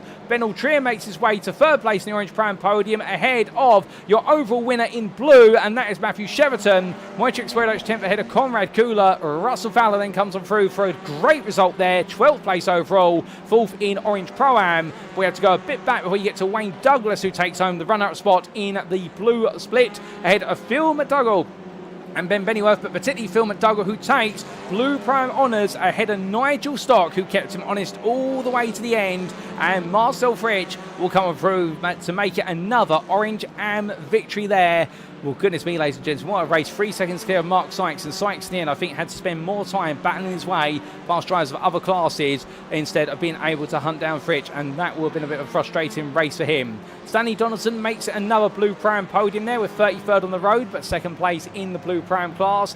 And well, for Mark Hughes, what a turnaround in the end. 4th in the Blue Am class in his final race of the day. I think given the way races 1 and 2 went, I don't think he's going to quite believe his luck with race number 3 here, and he'll be very happy with that one. And 3rd place, I don't know how this has happened, ladies and gentlemen, 3rd place in the Blue Prime class, Dylan Hunter. Mike Barber in the end ended up in a further instance, so I'm drop all the way down. In fact, I think we can get a replay here as everyone decides to queue their way to the pit lane. What exactly happened to Mike Barber? Here's the replay to perhaps explain. Now, this was on lap 17. He was at the time with Dylan Hunter right behind him. Car rejoining, and that's what's caused it. That was a rejoin there from one of the Semper racing machines that had gone off, and Mike Barber being ejected all the way round, and I don't think he's going to believe his luck. I don't think anybody can believe the luck of the 2 tries, and I think that might have been Piotr Jozlewski who made contact with him, and Mike Barber's run of performance suddenly came to a brushing halt, and in the end Dylan Hunter has had some luck hit his stride today. But with that, the circuit falls silent, and we return to your live screens, and with it, let's take you through those race results subject to Eddie Steward's inquiries. Because after an absolutely topsy-turvy race number 3 that even saw the safety car make a cameo appearance, well, Adam Delmont taking victory for NextGen Green by almost 2 seconds over Luciano Witvoet for World of Racing at STR Motorsports. It was a brilliant battle for the overall orange victory, and Witvoet, if it were not for the mistake, would have been right there right at the end, but Delmont in this one holding on strong. Track Scotland's Kieran Smart made it onto the overall orange podium, and with that 3rd place, taking Orange Prime victory ahead of Garen Gon, who was 4th for NextGen Pink. A solid effort from him. And Sam Van Alst, Orange Prime, run up 5th place on the road for Doble Motorsports. Isaac Doble and Mikey Doble for Doble Sim Racing 6th and 7th ahead of Ben Altrier, who was your 3rd place finisher in Orange Pro-Am, and the Full Tilt Motorsport with Boosted Motorsport driver was just ahead by half a second of Matthew Cheverton, who took blue overall victory there for Aztec Racing. Wojciech Swierdowicz was 10th for Semper Racing, but a solid job there ahead of teammate Conrad Kula, with the best of the rest driver being followed up by Russell Fowler for Rhino Esports, who did well to hold off the intentions of Michael Lees for JWM. Jamie Dorian and Alex Medvedev had a brilliant ding-dong scrap, with the NextGen Pink driver getting one up over the WSS Racing driver at the end, with Joe Doble a bit further behind in 16th place. And it was Nick Clemens, Matthew Addy, Wayne Douglas and Tom Davidson who completed your top 20. A shout out there to Wayne Douglas for 2nd place overall in the Blue Lobby group. Outside the top 20, it was then 21st place of Benjamin Gregory in his battle with Reese Watt.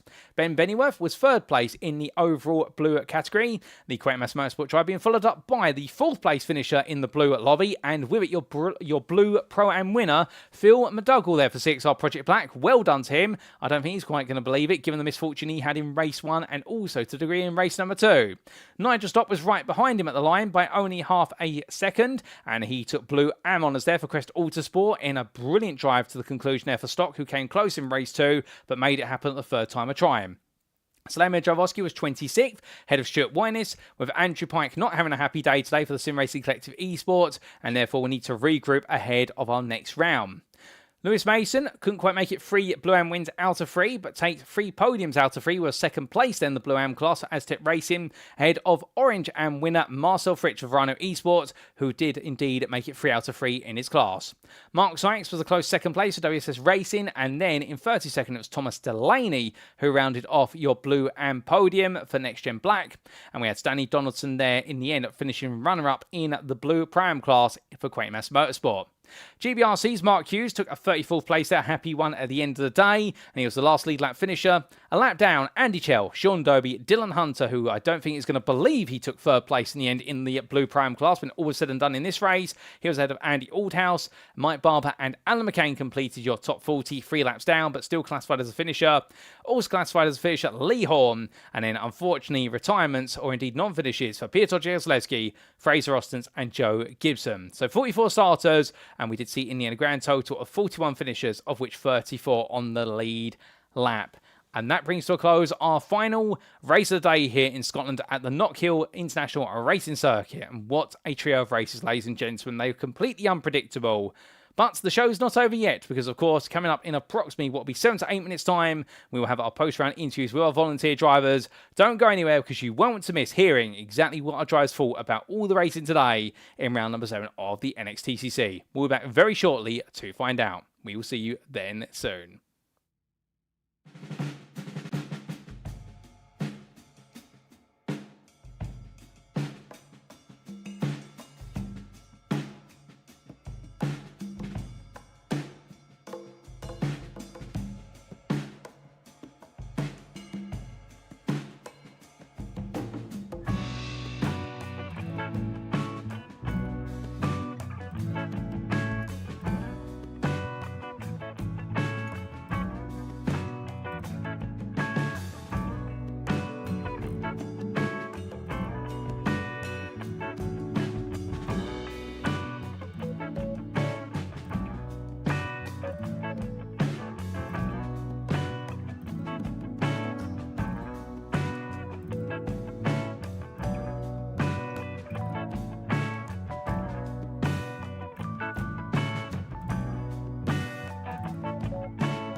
Alrighty, ladies and gentlemen, without further ado, it is time for our post-round interviews. And it's going to be an Aztec Racing special currently, as we've had 2 volunteers this evening. I think a lot of drivers right now getting ready for their trip back down south after the trip up to Scotland for this week of racing.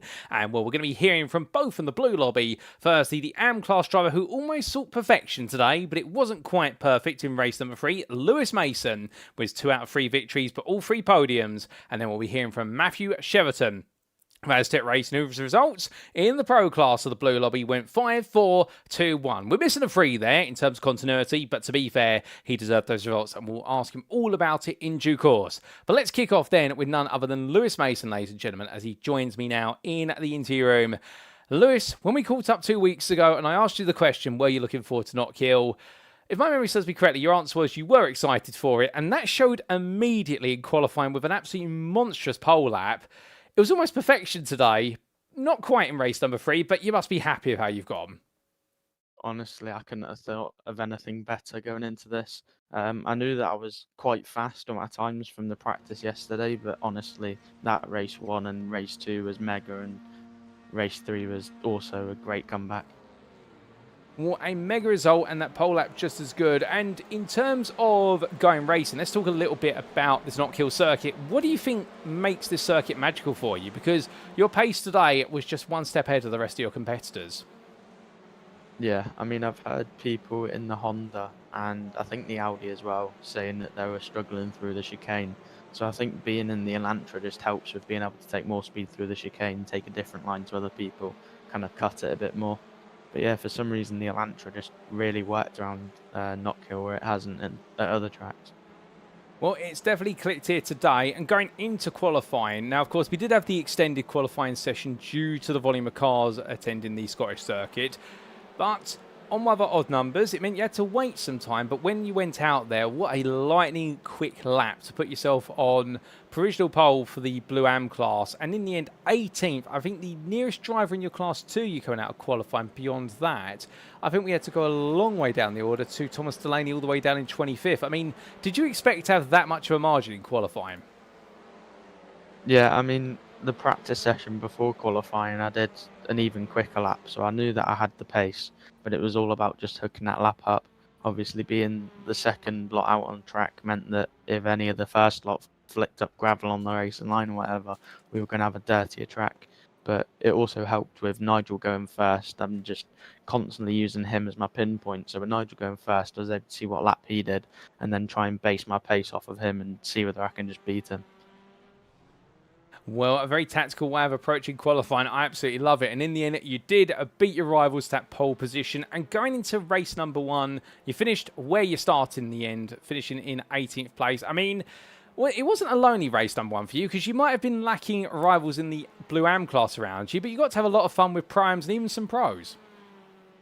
Yeah, I mean, it's something that I don't usually do. I mean, you'll probably know, I don't usually battle with those sort of people, but when you've got the pace, you've got to try and do it. Show them that you're not just going to move over for them. But yeah, it was a lot of fun battling with people that you don't usually get to battle against because of pace. Well, you had a lot of fun in race number 1, but always kept taking the class victory in mind, no doubt about that. And race number 2, a bit of a challenging race number 2. You started off strong, but it looked like you gradually fell down the order. Was that perhaps the pace wasn't there, or alternatively, did you decide, you know what, I'm going to focus on that win? Because to fall to 26th place, that's a bit uncharacteristic. Yeah, well, I'd like to say that it was just focusing on the win, but it wasn't. Because I had a really good race 1, it meant that I was starting with P3 pro weight, which I'm not used to. And so the Elantra coming out of that hairpin with all that weight on was just wheel spinning, so other people would be able to get better exits and get alongside and pass. So it was just, I was pretty much like a sitting duck at that point. Oh, goodness me, we're carrying all that weight. And you're just saying there with regards to the fin of the car being a sitting duck. I mean, what does that weight do to the way you have to drive the car? Because obviously you're losing a lot of pace, but where do you feel it most? You definitely feel it out of the corners, the slower speed corners, because when you're trying to get the foot down, it either wheel spins or you understeer out. But yeah, it's definitely more when you're coming out the slower sort of corners. Well, the slower corners seem to be the bane of race number 2, but still a victory in class, and then race number 3. I mean, we're seeing on some of the replay footage here the fact that before you even cleared the first couple of corners, front bumper missing, car in ruins, had to have repair work. Not the race start that you wanted. Yeah, I mean, I've been struggling all season with the Elantra with starting it because I picked the one car that's the hardest to start. I mean, I've not got a clutch and the Elantra needs a clutch to start it, so I've been having to use buttons and tweak about with the bike point. So my start's not been great all season. But yeah, it was just kind of after the start, see where it could go. I saw Pike had got past. I saw Nigel was dive bombing. Then next minute, Pike was spun round in front of me. I had nowhere to go. So it was just kind of pit for the damage, hope that safety car comes out. And luckily, literally on my outlap from the pits, the safety car came out and it bumped the field back up again. Well, the safety car definitely came to your rescue a little bit. When you did go racing, however, it looked as though it was a classic heads down and go on a charge. You're picking them off one by one as other drivers fell as well. Nigel Stock, unfortunately, a bit too far away. Yeah, I mean, it was always the goal to try and get back up to first, make it 3 for 3, but it was very rarely going to happen. I mean, Knockhill, as you've probably seen, is very hard for overtaking unless you've got a better exit out of corners. And with the weight that I had compared to the other people in class, it was never going to be ideal. But it was just making the best of a bad situation. I think it was, I got past Fraser because he got spun. And then I think I got past Tom and Sean because they had a bit of an incident coming out of the right-hander after the chicane. But it was literally just trying to make the best out of a bad situation and move on from there. Well, you definitely made the most of a difficult situation. And come the end of the race, second place in class, 29th overall, huge points gained here today. And surely now, the confidence you came out of Silverstone in wanting to try and chase down Nigel Stock, you've got to be feeling a lot more confident now because by comparison, I think it was a bit of a difficult day for Nigel. Let's just double check what his results were by comparison. And on the check, a fourth, a third and a first. You made a big dent into that 31-point advantage. How are you feeling?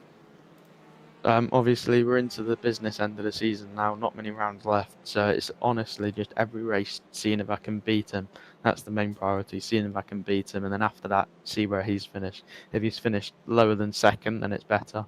But even if he's finished second, then I finish first, I'm gaining points. So yeah, just going on for the rest of the season, just keep on trying to beat Nigel. Well, looking to chase down Nigel Stock as quickly as you possibly can, and we look forward to seeing what you can do in 2 weeks' time. Speaking of which, Donington Park's Grand Prix circuit. How are you feeling for the longer version of Donington Park? I don't like the longer version of Donington Park compared to the other version. I feel like the hairpin slows it down a lot. But I've not really done much racing around that, so it will be nice to see how it goes. I mean, I guess the hairpin gives an extra overtaking opportunity, whereas the chicane on the international or national, whatever it is, doesn't. Well, it's going to be a different circuit. May not be one you enjoy as much as the national circuit, but still, like you say, there could be some overtaking opportunities there. We look forward to seeing whether you can capitalise on them in round number 8. But just before we do let you go, Lewis, is there anybody you'd like to give a shout out or a thank you to live on the broadcast this evening? Yeah, I mean, everyone that races makes it a lot more fun when you have a lot more people. And all the admins that put together the league, whether it's the ones that make the graphics, the ones that do all the behind the scenes to do the points, you commentating, Jamie setting up the lobbies, just all the admins that make everything that we do in the touring cars possible. Well, Lewis, we appreciate your kind words, and likewise we have to say a big thank you to you for not just being on the grid and giving it your all round after round, but also for joining me for an interview this evening. It's much appreciated, and what a trio of results. Not quite perfection, but to be fair, not far from it. I can tell you're happy with those results, and we look forward to seeing whether that happiness can continue in round 8 in 2 weeks' time. But until then, my friend, well done the double win and a triplet of podiums. We'll see you at Donington Park for round number 8 in the near future. Thank you very much, Paul. So hearing there from a very happy Lewis Mason, he's thrown everything at this one today, and you can tell in the way he's talking about it, in the fact that knowing that he needs to chase down Nigel Stock, and his performances are showing that he is closing that gap. Felt confident out of practice before he even went into qualifying that this was going to be his day to really deliver, and he showed it in qualifying immediately with a monster lap for 18th place, with Thomas Delaney being the nearest but not quite within touching distance. Race 1 ran away with it, but race number 2, with the fact that he finished so high up in the overall blue lobby order, we have to keep that in mind, that he did have the best part. He had more success ballast than the 25 kilograms for the blue AM win. In fact, I believe he had 32 kilograms of success ballast in the car. And for Lewis Mason, let me just double check that. In fact, I think he may have had even more than that. And as I just double check right now, he was the third finisher. So he would have had 40 kilograms of success ballast in that car. That's something that an AM driver doesn't normally take. Lewis Mason may have just set the record for the highest success ballast that an AM driver has ever taken in the NXTCC, at least in these merged lobbies, and therefore for the Aztec Racing driver race 2, as he said, he was a sitting duck in having to get to grips with the fact that the car really did struggle where it was meant to be stronger, but that's what the success ballast does. Race number 3, however, well, it was a bit of a reset there, as he did lose a number of places, so a bit of success ballast came out of the car, minus the AM ballast, down to the standard 25 kilograms, and with that went racing. Well, it didn't go quite right, because the opening 3 corners saw him have to go to the pits. Thankfully for the safety car, he was then able to continue on the charge, wasn't quite able to overhaul Nigel Stott, but finished second, and he knows that he's made a big impact in the championship. And whilst he's not a big fan of Donington Park's Grand Prix circuit, he is fancying his chances there to continue closing down the gap in the Blue AM Championship. And we look forward to seeing whether he can do so. But with that, ladies and gentlemen, we now come to our second interview of the day. And we're very pleased to say we will have a third interview from QuakeMS Motorsport, and that will be the Blue Pro-Am Class's Mike Barber, who will be joining us in due course. But we need to now come to none other than our driver of... I believe it's going to be Matthew Cheverton who's next up, and he's going to join us in the interview room very shortly, as he's going to be telling us the story of his day and how he made his way up for the order as time went on. In fact, enough of us waxing lyrical about him, let's bring him into the interview room. He joins us now. Good evening to you, Matthew, and well, you went into the final race not knowing what was going to happen and holding on for dear life, but coming out of it, a win overall in class, a win overall in the blue lobby, so great end to the day. And when you think about it, your results have only gone upwards since qualifying. Yes. Good evening to yourself, Paul. And yeah, much better. Well, much better turnaround this week than 2 weeks ago after a rather wrecky race at Silverstone. So yeah, I mean, fairly mid qualifying, but then my race, that's always been me, never been the strongest qualifier, so, but the race pace was a lot better, especially on very high fuel levels. I'd like to add that.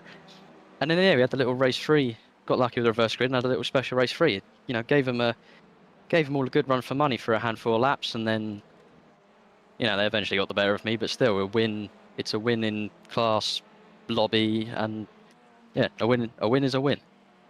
Oh, 100%. And dissecting things along the way there, of course, like you say, coming away from Silverstone International in very challenging conditions and 3 races where things did not click together. I mean, did you fancy your chances coming here to Knockhill, or did you perhaps just come into this one thinking, you know what, I'm not going to set any expectations? Because speaking to your teammate Lewis just now, he came into this one pretty much feeling on fire, and we saw that from the outset. But I think for you, it might have been a bit more subdued.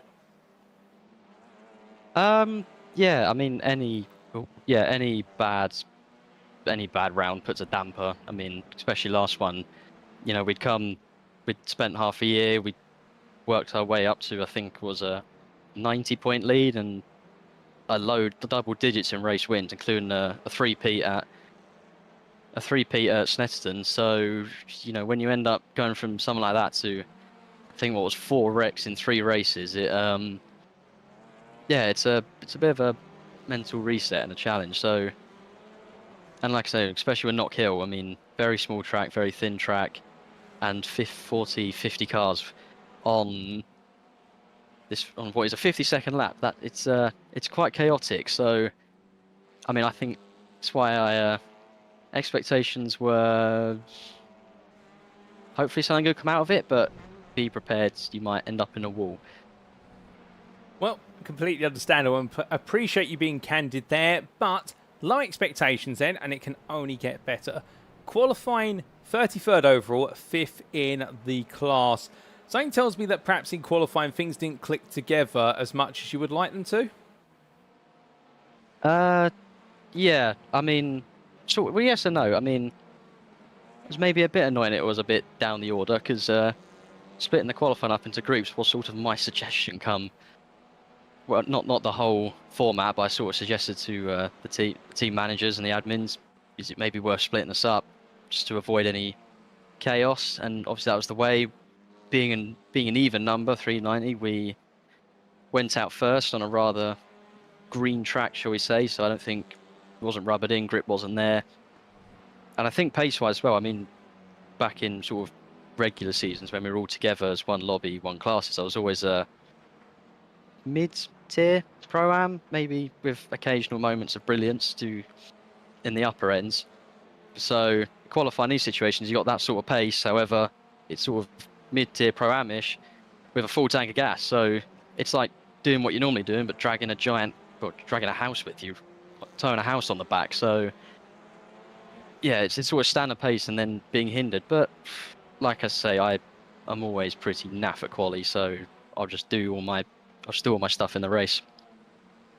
Well, qualifying's only one part of the story, but all the talking, like you say, needs to be done in the race. And in race number 1, 10 places gained, 1 place gained in the Blue Pro class. I mean, there was a lot of drama in the mid-pack, but it looks as though you're able to dodge all the drama around a very tight circuit.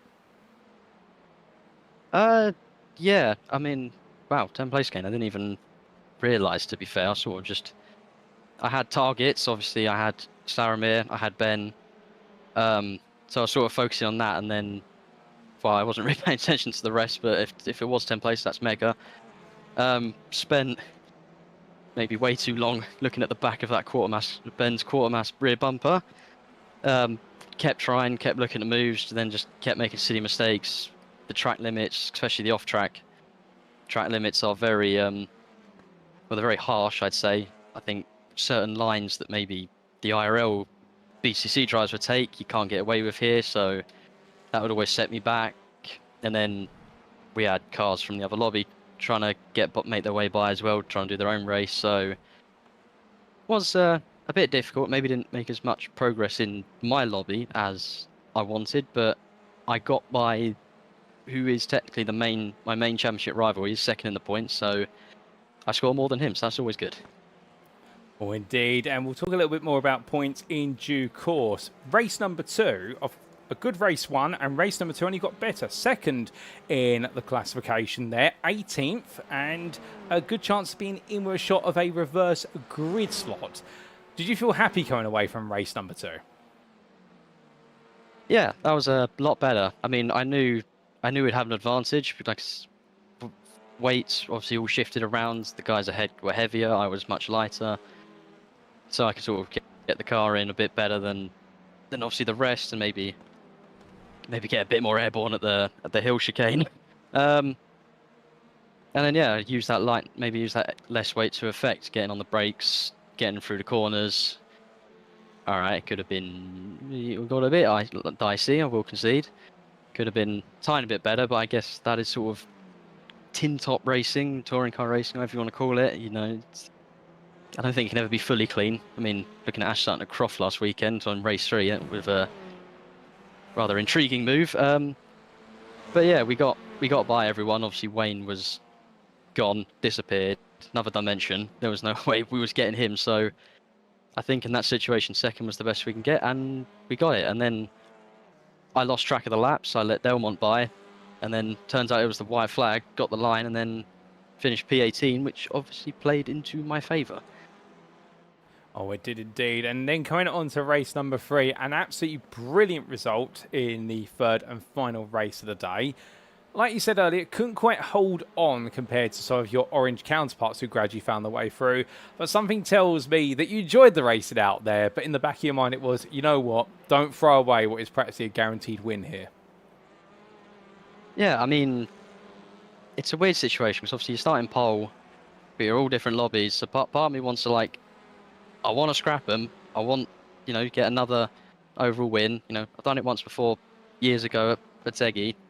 Maybe can I get another one? Then the other side, obviously there was some intriguing discussions between race 2 and 3. That's all I'll say on that. So it's like, what do we do? How do we plan this situation? And then lights went out. I got a start of a lifetime, so I kept ahead of them. So I was like, you know what? I'm just going to stay ahead as long as I can. Obviously, I got bailed out by the safety car a bit, but even once we got going, I still held on for 2 to 3 laps. I think it took 7, 8 laps before any of them got me, which I think is an achievement in itself, to be fair. I mean, I'm not racing them, but still, it's a cool thing. But then they eventually just piled through. But to be fair, I still finished 8th, 9th, one or other, and was keeping up with them. So yeah, it's still a really good achievement. But then on my side of things, championship-wise, blue lobby-wise, big win. Everybody else was further down the order, so I sort of went unchallenged. So yeah, huge, very huge win, and then I think it's 12th win of the season, and then just more points to this championship campaign. 100%, you're spot on the money there. And in terms of the provisional points after this round, you've now reopened your lead, I'm very pleased to say, to 79 points over Ben Bennyworth, who didn't quite have the ability to match you today for the points scored. I mean, that must give you some confidence now that Silverstone perhaps was just a blip, and with 3 rounds to go, this is a championship that is crawling more and more in your direction. I mean, there's a big advantage, yes, but then even with these wins, these podiums, you know, I think Silverstone and maybe other races in the past sit in the back of my mind. Is, you know, it can go very, very right, or it can go completely wrong, and it could be your fault. You could be a complete innocent victim.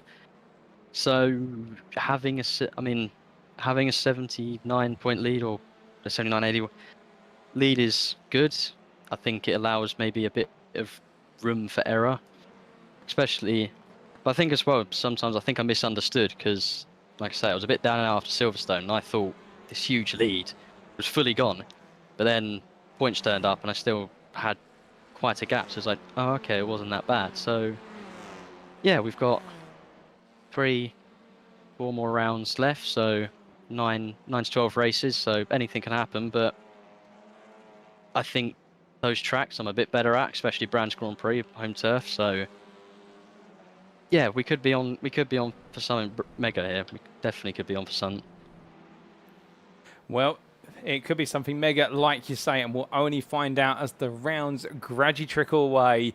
But with that, and just before we do let you go, is there anybody you'd like to give a shout out or a thank you to live on the broadcast this evening? Yeah, so obviously shout out to our main sponsors, Claremont, RSR Sport Classic, for their continued support, making the cars look a lot better with all our branding. Looks really good. A big shout out to just the team in general, myself and Lewis. Paul's very good results. I think he had I think race 1 he just blitzed everyone, pros, pro-ams, and then his AM class. So, you know, he's second in the points. I think there's still a bit of gap to pull, but I think as a team, we're on for something pretty special after, I think what he said in the UKSR stream was 2.5 years of trying, at least for myself. So yeah, this could be something brilliant. Shout out to parents, family, always watching, always supporting. Always good to have a bit of support and sort of fanfare. And sort of a random special shout out. I don't know if they watch this, whoever sees this. Congratulations to the guys, all the team at PMR for fighting tooth and nail, getting 2 cars on the grid for Knockhill this weekend. You know, no one wants to see all of that fire happen and to lose everything, but then the fighting spirit's got them back, and hopefully, you know, they get on top of that Cupra very quickly and they can continue where they left off in the Independence. 100% with you on that, Matthew. And we did talk to Mikey Doble earlier on and about the change that lies ahead at Knockhill in real life this weekend, and the team are up for it. And we do appreciate you giving the special shout out to the team there, the Phoenix that rises from the ashes. And in a way, in a little analog, you could say that you've risen from the ashes of Silverstone today to be back on form. We appreciate your time with yourself, but that's all we've got time for today, and we look forward to plenty more from you at Donington Park's Grand Prix circuit in 2 weeks' time. But until then, my friend, congratulations on your results today. 3 rounds to go. You are the Blue Championship favourite, and we'll see whether you can close things out in the rounds remaining. But until then, have a great rest of your evening. Brilliant. Cheers. Thank you. Have a good night. So here and there from Matthew Cheverton, I think coming into this one, and particularly that interview, cautious optimism, I want to say. You can hear it in his voice. He doesn't... I think he's come away from Silverstone 2 weeks ago thinking that things were all not quite going right. And now, coming away from Knockhill, he's realised that firstly, coming out of Silverstone, the dent to his championship advantage wasn't as big as he thought it was. And emerging here now, as we see him parked up in the garage, I think he's come to the full process of, you know what, I can still keep this championship very much alive. And that is the Matthew Cheverton who's believing here. And we alluded to there, keep in mind, he has been on the grid in the NXTCC for 2.5 years. He has chased glories. He's had some special results, no doubt about it. But he is yet to come away with a crown at the very top level for 2.5 years. And that is what he's chasing down. And, well, that's why the Aztec Racing driver, I think, in the Blue Pro class is very cautiously optimistic about what's to come, and well, we look forward to seeing whether he fancies his chances at Donington Park's Grand Prix circuit 2 weeks from today, but I'm sure he's going to give it his all on his way if he can secure that maiden driver's title. But with that, ladies and gentlemen, we head to our final interview of today, and we're going to be coming to very shortly Mike Barber, who's going to be making it 3 blue drivers out of 3, and we're going to be hearing the story from the man who, I think today, if you said to him, could you have predicted how this was going to play out, he would have said to you in return, no, and I don't think you'll ever be able to make a prediction ever again, but we will see what Mike's got to say as we get ready to have him join us in the interview room. In fact, here he is, ladies and gentlemen, it's time for us to have a chat with Mike Barber as he joins me now in the interview room. Good evening to you again, Mike. And well, we caught you behind the wheel of your car much earlier on, but now that the dust has settled and you've had the best part of half an hour to take a breather, a 3rd in qualifying, a 4th in race 1, a win in race 2, a 5th in race number 3. I mean, I don't know at this point how you must feel on the roller coaster of emotions of happiness to despair and somewhere in the middle. What emotion are you going with right now? I couldn't say. I really couldn't. From the first race, it was a disaster, but then sort of stroke a bit of luck really with Dylan having some trouble. The second race was perfect. It executed exactly what I wanted and thought, you know, the third race is just an easy walk in the park. Just get away and drive off onto the sunset sort of thing. And it was not to be. From turn 1, it was game over before it even got going, unfortunately. Oh, indeed. It was a sad start to race number 3, as we do see that in the replay footage there. But winding it all back, of course, Silverstone 2 weeks ago was a very hard-fought round between yourself and Dylan. And in the end, Dylan scored slightly more, if my memory serves me correctly, but you still had a 7-point lead. Of course, Knockhill, another round, it means that it's a reset and you've got to go again.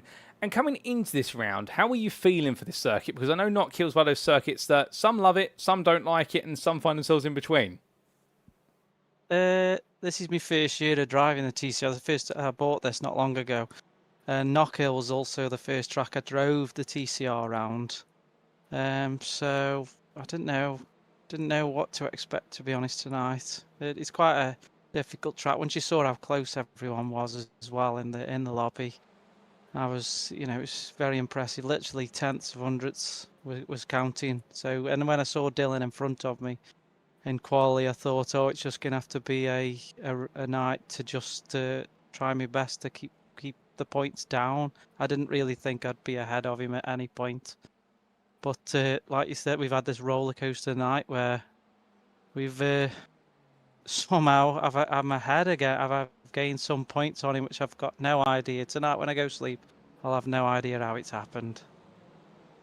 Oh, indeed. Like you say there, completely unpredictable how it's happened. But in that Blue Prime Championship battle, you have in fact gained a further 6 points on Dylan. And I think a race number 1, of course, in the end you finished ahead of him. We did talk to you briefly about that because race number 1, from your perspective, huge shunt early on, put you all the way to the back of the order, and then Dylan Hunter gets involved in a similar kind of incident right at the end of the race, and you fish just ahead of him on the road. I mean, coming away from that, you must have thought, okay, race 1, you know what, all the madness has happened at that point. Let's go into race number 2 of a much more straightforward race. Yeah, number 2 was perfect. Absolutely perfect. It couldn't have been any better. I mean, I had my teammate, we straight through the field pretty early on, and my teammate let me through, which was just what I needed. and then it was just about completely managing the rest of the race, just making sure no one else was going to start to creep up. But no, Stanley stayed behind me, and it was an easy win from a couple of laps in. Then, great. Well, an easier win in race number 2, no doubt about it. But just on the point of Stanley Donaldson, your teammate in the Pram class, I mean, for him as well, a solid set of performances. But one of the upsides of the race 1 result, that with you having the difficulties, two of your teammates, i.e. Joe Gibson and, well, in fact, not Joe Gibson, I apologise, but Stanley Donaldson definitely enjoying the podiums where you didn't. So a bit of a double-edged sword for the team, perhaps, because one got to enjoy the moment, but perhaps you didn't. Yeah, definitely. As long as one of the cars is up there, we're all happy. Well, happiness then for cars being up there and race 2 being straightforward. Race 3 wasn't straightforward, of course. We talked about the instant right at the start and you being ejected out onto the grass before you even made the opening corner. Fast repairing, but a lap down for the majority of the race distance, if my understanding is correct. From that point onwards, you're out there just delivering lap after lap. What are you using that time for? Because, of course, you can't really chase anybody down, but you can always get some points home. But are you looking for any other information you can get whilst you're out there for the 23 laps? No, literally, there was a couple of pros behind me. I let them through straight away. I had a teammate that was just behind me. I think I had the pace to keep in front of him. Did that, kept my head down. Wasn't angry at all from the first lap incident. It's just one of them things. It's going to happen, and then it was just a matter of keep looking at relative. Has anyone had any problems? Keep looking forward. Surely something's going to come my way. And I couldn't believe it at one point. I think I was in front of Dylan again, and it was like literally my luck had turned. And your luck had turned, and then, unfortunately, as seems to be the way in NXTCC, that luck goes from one person to another. What happened on lap 17? Oh, I can't believe it. Dylan was behind me. Stanley was fighting another car, and I think they had a little bit of a door banging into turn 1, and consequently, car carried on over the track and rejoined in a place which I couldn't see. I physically couldn't see from my driving position, and bang, that was it. And I couldn't believe it was over in just a split second, and that was it. Ruined. Well, a gut-wrenching end to the evening race, no doubt about it, as I think we might be getting the replay of what happened up on screen very shortly. But as we do, in fact, get that replay up on screen of what's happened, it's ended on a bit of a sour note. However, you still gained points over Dylan in the championship. 3 rounds remain. Donington Park's Grand Prix circuit awaits you next. How are you fancying your chances going back to the Leicestershire circuit? Not confident. Dylan's a great driver. I'm really enjoying it. In fact, I really want it to stay really close and hopefully go to the last one, because I'll be buzzing for that. I don't want one of us to walk away. I want it to go to the end. It'll be really exciting for the last race. Interesting. I do have to ask then, out of the 3 rounds remaining, and just to remind you, Donington Park's Grand Prix circuit is next, then we've got Silverstone National, and then the Brands Hatch Grand Prix circuit. Out of those 3, which of the circuits do you fancy your chances at most? I'd say Brands. I'm going to say Brands. Yeah, 100% Brands. I think that could be the one, and fingers crossed it is. Oh, that'll definitely be a way to do it if you seal the deal in the final race of the season at the Brands Hatch Grand Prix circuit. And we look forward to that, no doubt about it, Mike. But with that, just before we do let you go, is there anybody you'd like to give a shout out or a thank you to live on the broadcast tonight? Yeah, just the Quartermass team. Love the team, been really, really good. NextGen themselves. You know, I'm definitely coming back for the NXTCC. It's absolutely buzzing. I'm new to TCR, but this is a seriously good series. I know there's some throwing about the 2 lobbies, but in fairness, I absolutely love it, and I'm definitely coming back for next year. And then to the Power Max Racing boys, good luck for this weekend. Everyone that's watching this knows about it all, and I really just wish them all the best for this weekend. Well, Mike, it's an absolute pleasure to have you here, and so glad to hear that you're enjoying the racing in the NXTCC, and the fact that you're already looking forward to Season 10. More on that, ladies and gentlemen, in the weeks to come is such a great sign, and we're so happy to hear that. But on top of that, so happy to have you join us in the interview in this evening. Thank you for your time and to talk us through what has been a very odd evening for yourself race-wise. Well done on the results all the same, as you're keeping your championship charge alive in the Blue Pro-Am class, and we will see you at Donington Park in 2 weeks' time to see how close you can keep things as we head towards the tail end of the season. Until then, my friend, have a great rest of your evening.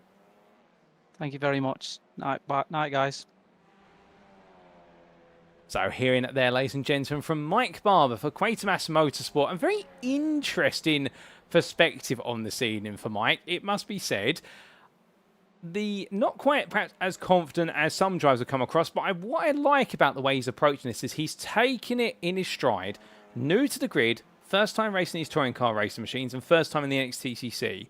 He's enjoying the battle between himself and Dylan Hunter, and Dylan, credit where it's due, comes into this with a little bit more experience, with Dylan having been on the grid for a couple of previous seasons in the NXTCC, but put together a rookie in the Prime class versus a relative newcomer, a little bit more experience in the NXTCC, and you have got the perfect chemistry for a brilliant title battle. And the fact that Mike is wanting to see this title go all the way to line, he doesn't want it to be a runaway contest because of the ebb and flow of momentum between the two of them. That goes to show you've got a rivalry that's formed that really is a touring car classic. And for Mike Barber today, well, couldn't quite believe how his luck went across races 1 and 3, particularly that brutal ending to his race 3, which we've just seen the replay of that there.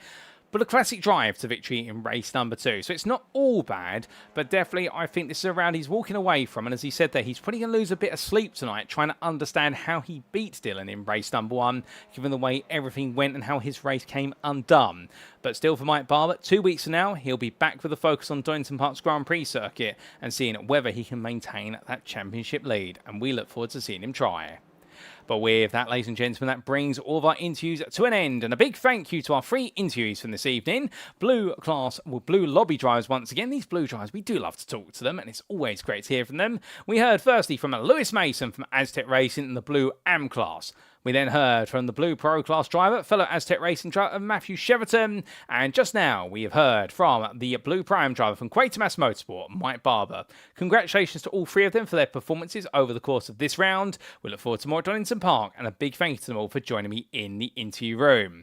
But the question you may all have, how did the championship stand then after 7 rounds? Well, here's a quick look at the provisionals.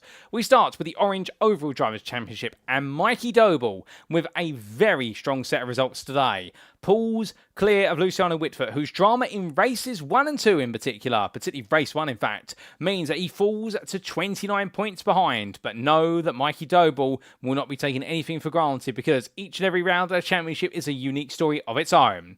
Wojciech Swierdajc, he leaps further towards the top 2, now only 40 points behind with 50 points scored, and therefore breaking away from Isaac Doble by a slender margin. Adam Delmont sits in 5th on 226 points as he looks to try and get himself back into the fight for 3rd place, but he's a comfortable margin there of almost the best part of 50 points ahead of Tom Davidson, who sits ahead of the Sim Racing Collective teammate of Andrew Pike by a further 22 points. Lee Horn is in 8th as he holds 1 point over Gavin Gardner, who had a good set of results today, and Conrad Kula rounds off your top 10. Best in 11th is William Guthrie, 6 points behind, ahead of Alex Meredith, with Michael Lees, Reece Watt and Ben Altrier completing your orange overall top 15. In the Prime Orange class, when the points are adjusted based on the Prime finishing positions, Ben Altrier leads by 9 points. Yes, that's how close it is still between these two. It is a very closely fought championship, and Altrier and Michael Lees are absolutely running against each other all the way here. But Altrier knows he needs to keep this under control, as Stuart Winus meanwhile sits there in 3rd. From him, it's third 2 points to Matthew Addy, who in turn has 2 points over Nick Clibbins, and the man who wasn't on the grid today, and this becomes a drop score, Lewis Delmont. 6th there on 242 points. He was the leader coming into this round. Well, now he knows at Donington Park he's got to try and pick up everything that's been lost from today, as that championship lead has been found wanting. Reece Watt sits in 7th, is 15 points ahead of Sam Van Olst, and then Kieran Smart only behind Van Olst based on result count back, with Alan McCain completing your top 10. Best of the rest 11th is Ben Gregory ahead of Duncan Mariah, and then we do have Russell Fowler and Sam Smith completing your Pram standings. In the Orange AMs, Marcel Fritsch with an absolute lion's share of the points. He'll be taking an extension to his championship lead over Mark Sykes, with the absence of Matthew Jordan enabling Mark Sykes to move back into second. Meanwhile, Jarford Collins with a retirement in race 1 and technical issues with the car after that for races 2 and 3. He stays fourth, not pulling away from Sam Bradley, nor Craig Tiddleson or Cal Murray. Then coming on to the blue lobby classes, starting with the overall blue championship, and Matthew Cheverton's championship lead re-extended to 79 points there over Ben Bennyworth, with that colossal result in race number 3 being the difference between the two, as well as staying one step ahead of his rival in the other 2 races. Samir Jalvoski, he moves a little bit closer in the fight for second place versus Bennyworth, only 25 points between them, and a comfortable gap of 46 points to the man we spoke to at last of our interviews this evening, Mike Barber, who, the leading Pram driver there, sits in 4th, knowing that right now it's all to play for. Stephen Fry is 5th at 183 points, 2 ahead of Dylan Hunter, with Lewis Mason, the leading AM driver, in 7th ahead of Nigel Stock, and then it's Joe Gibson and Piotr Jegozlewski who complete your top 10. Then we do have Steve Donaldson in 11th ahead of Phil McDougall, with Thomas Delaney, Andy Aldhouse and Mark Hughes completing your blue overall top 15.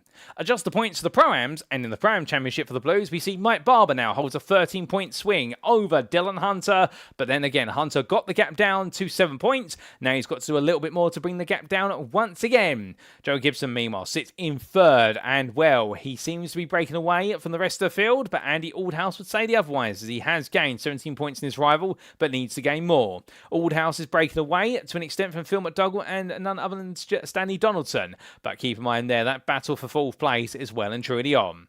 Carl Thompson sits in 7th, wasn't on the grid today, so therefore he falls to 7th, and will be looking to bounce back in a week's time, but then it's a sizable gap to the rest of the primes, which include Matthew Williams, Dwayne Hoffman, Jeremy Nordstrom, Jeffrey Nordstrom, Andy Cow, Jake Pitt and Lee Holmes.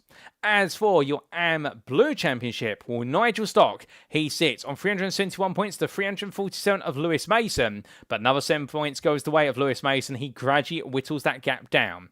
Thomas Delaney, well, he holds a comfortable advantage over Mark Hughes, who, despite his difficulties, Mark Hughes' performance and stoic resilience in all 3 races means that he hasn't lost out. Sean Doby, a great set of results, moves to 5th ahead of Andy Gell, and it's Mark Kent, Stuart Johnson ahead of William Cutler and Roy Plummer who complete your top 10, with Gabriel Yilmaz and Jordan Hogan wrapping up your blue championship standings. But with that, ladies and gentlemen, it is time for us to wrap up. Thank you very much for watching, and if you have enjoyed today's show, and perhaps you're sat there right now wanting to be on the grid or wanting to know more about the Next Gen racing community or anything in between, well, for all that and more, we definitely recommend you check out our official website. That's at nextgenracing.co.uk. Website appearing on screen now. We are the home of clean and fair sim racing for all, and well, whether you are a full esports professional all the way through to a rookie making inroads into sim racing, there's never been a better time to be part of the Next Gen racing community. There's a home for you here, and all you need to do is go to our website and join our official Discord channels, and with it, where you can get yourself on the grid very quickly indeed and get yourself up to speed with the community. But if you don't want to go to our website, perhaps you're more social media inclined, you can of course follow us on Facebook by going to our Facebook group at facebook.com/groups/NextGen Racing, where you can find out all the same information as on our website, as well as a little bit more about the guys and girls behind the scenes, including what they do not just on the virtual circuit, but also on the real life circuit, where a number of our staff and admin members being track marshals, racing drivers, or roles elsewhere in the motorsport environment. We'd also like to take a moment to say a big thank you to our sponsors, without whom this would not be possible: PowerMaxed, Next Level Racing, Mark Sykes Designs, Joyce Design, Douglas Motorsport, Sam Cases UK, Falconer PC Builds and Support, Benji Sim Photos, and last but not least, our title sponsor this season, Doble Motorcycles. And if you are looking to buy your next two-wheel machine or ATV, which is powered by the power of dreams, then look no further than Doble Motorcycles, the UK's leading Honda motorcycle dealer. But just don't take it from us in the fact that motorsport and good customer service runs through the entire Doble family that have run the business for many a year, and indeed, with the rich racing history throughout 3 generations of the family, family, whether it be Mick, Mike, or Mikey, you can be certain that you're in pole position if you go to Doble Motorcycles to receive absolutely premium customer service from initial consultation to the checker flag when you do buy your next machine. So for all that and more, if you want to know more, head to doble.co.uk. But with that, ladies and gentlemen, well, we want to know more about how the NXTCC Season 9 will continue, and it continues with round number 8 on Tuesday the 26th of August 2025 when we make our way back to Donington Park for its Grand Prix layout. With the full extent of all 12 corners of the circuit, will it be a round where our championship leaders are able to extend their advantages, or will they find themselves pegged back in, like with all the madness we've seen at Knockhill today? There's nothing certain in the NXTCC until you get to the final checker flag of the round. But until then, we have been NextGen Racing. I've been your host and commentator, Paul TX141 Walsh, also known as Britain Spit, depending on what media you follow me on. And until next time, remember to stay safe, stay well, stay smiling, and much like our drivers, ladies and gentlemen, remember to stay on track. Good night. Thank you for tuning in. Until next time, that's all from us here at NextGen Racing, the home of clean and fair sim racing for all.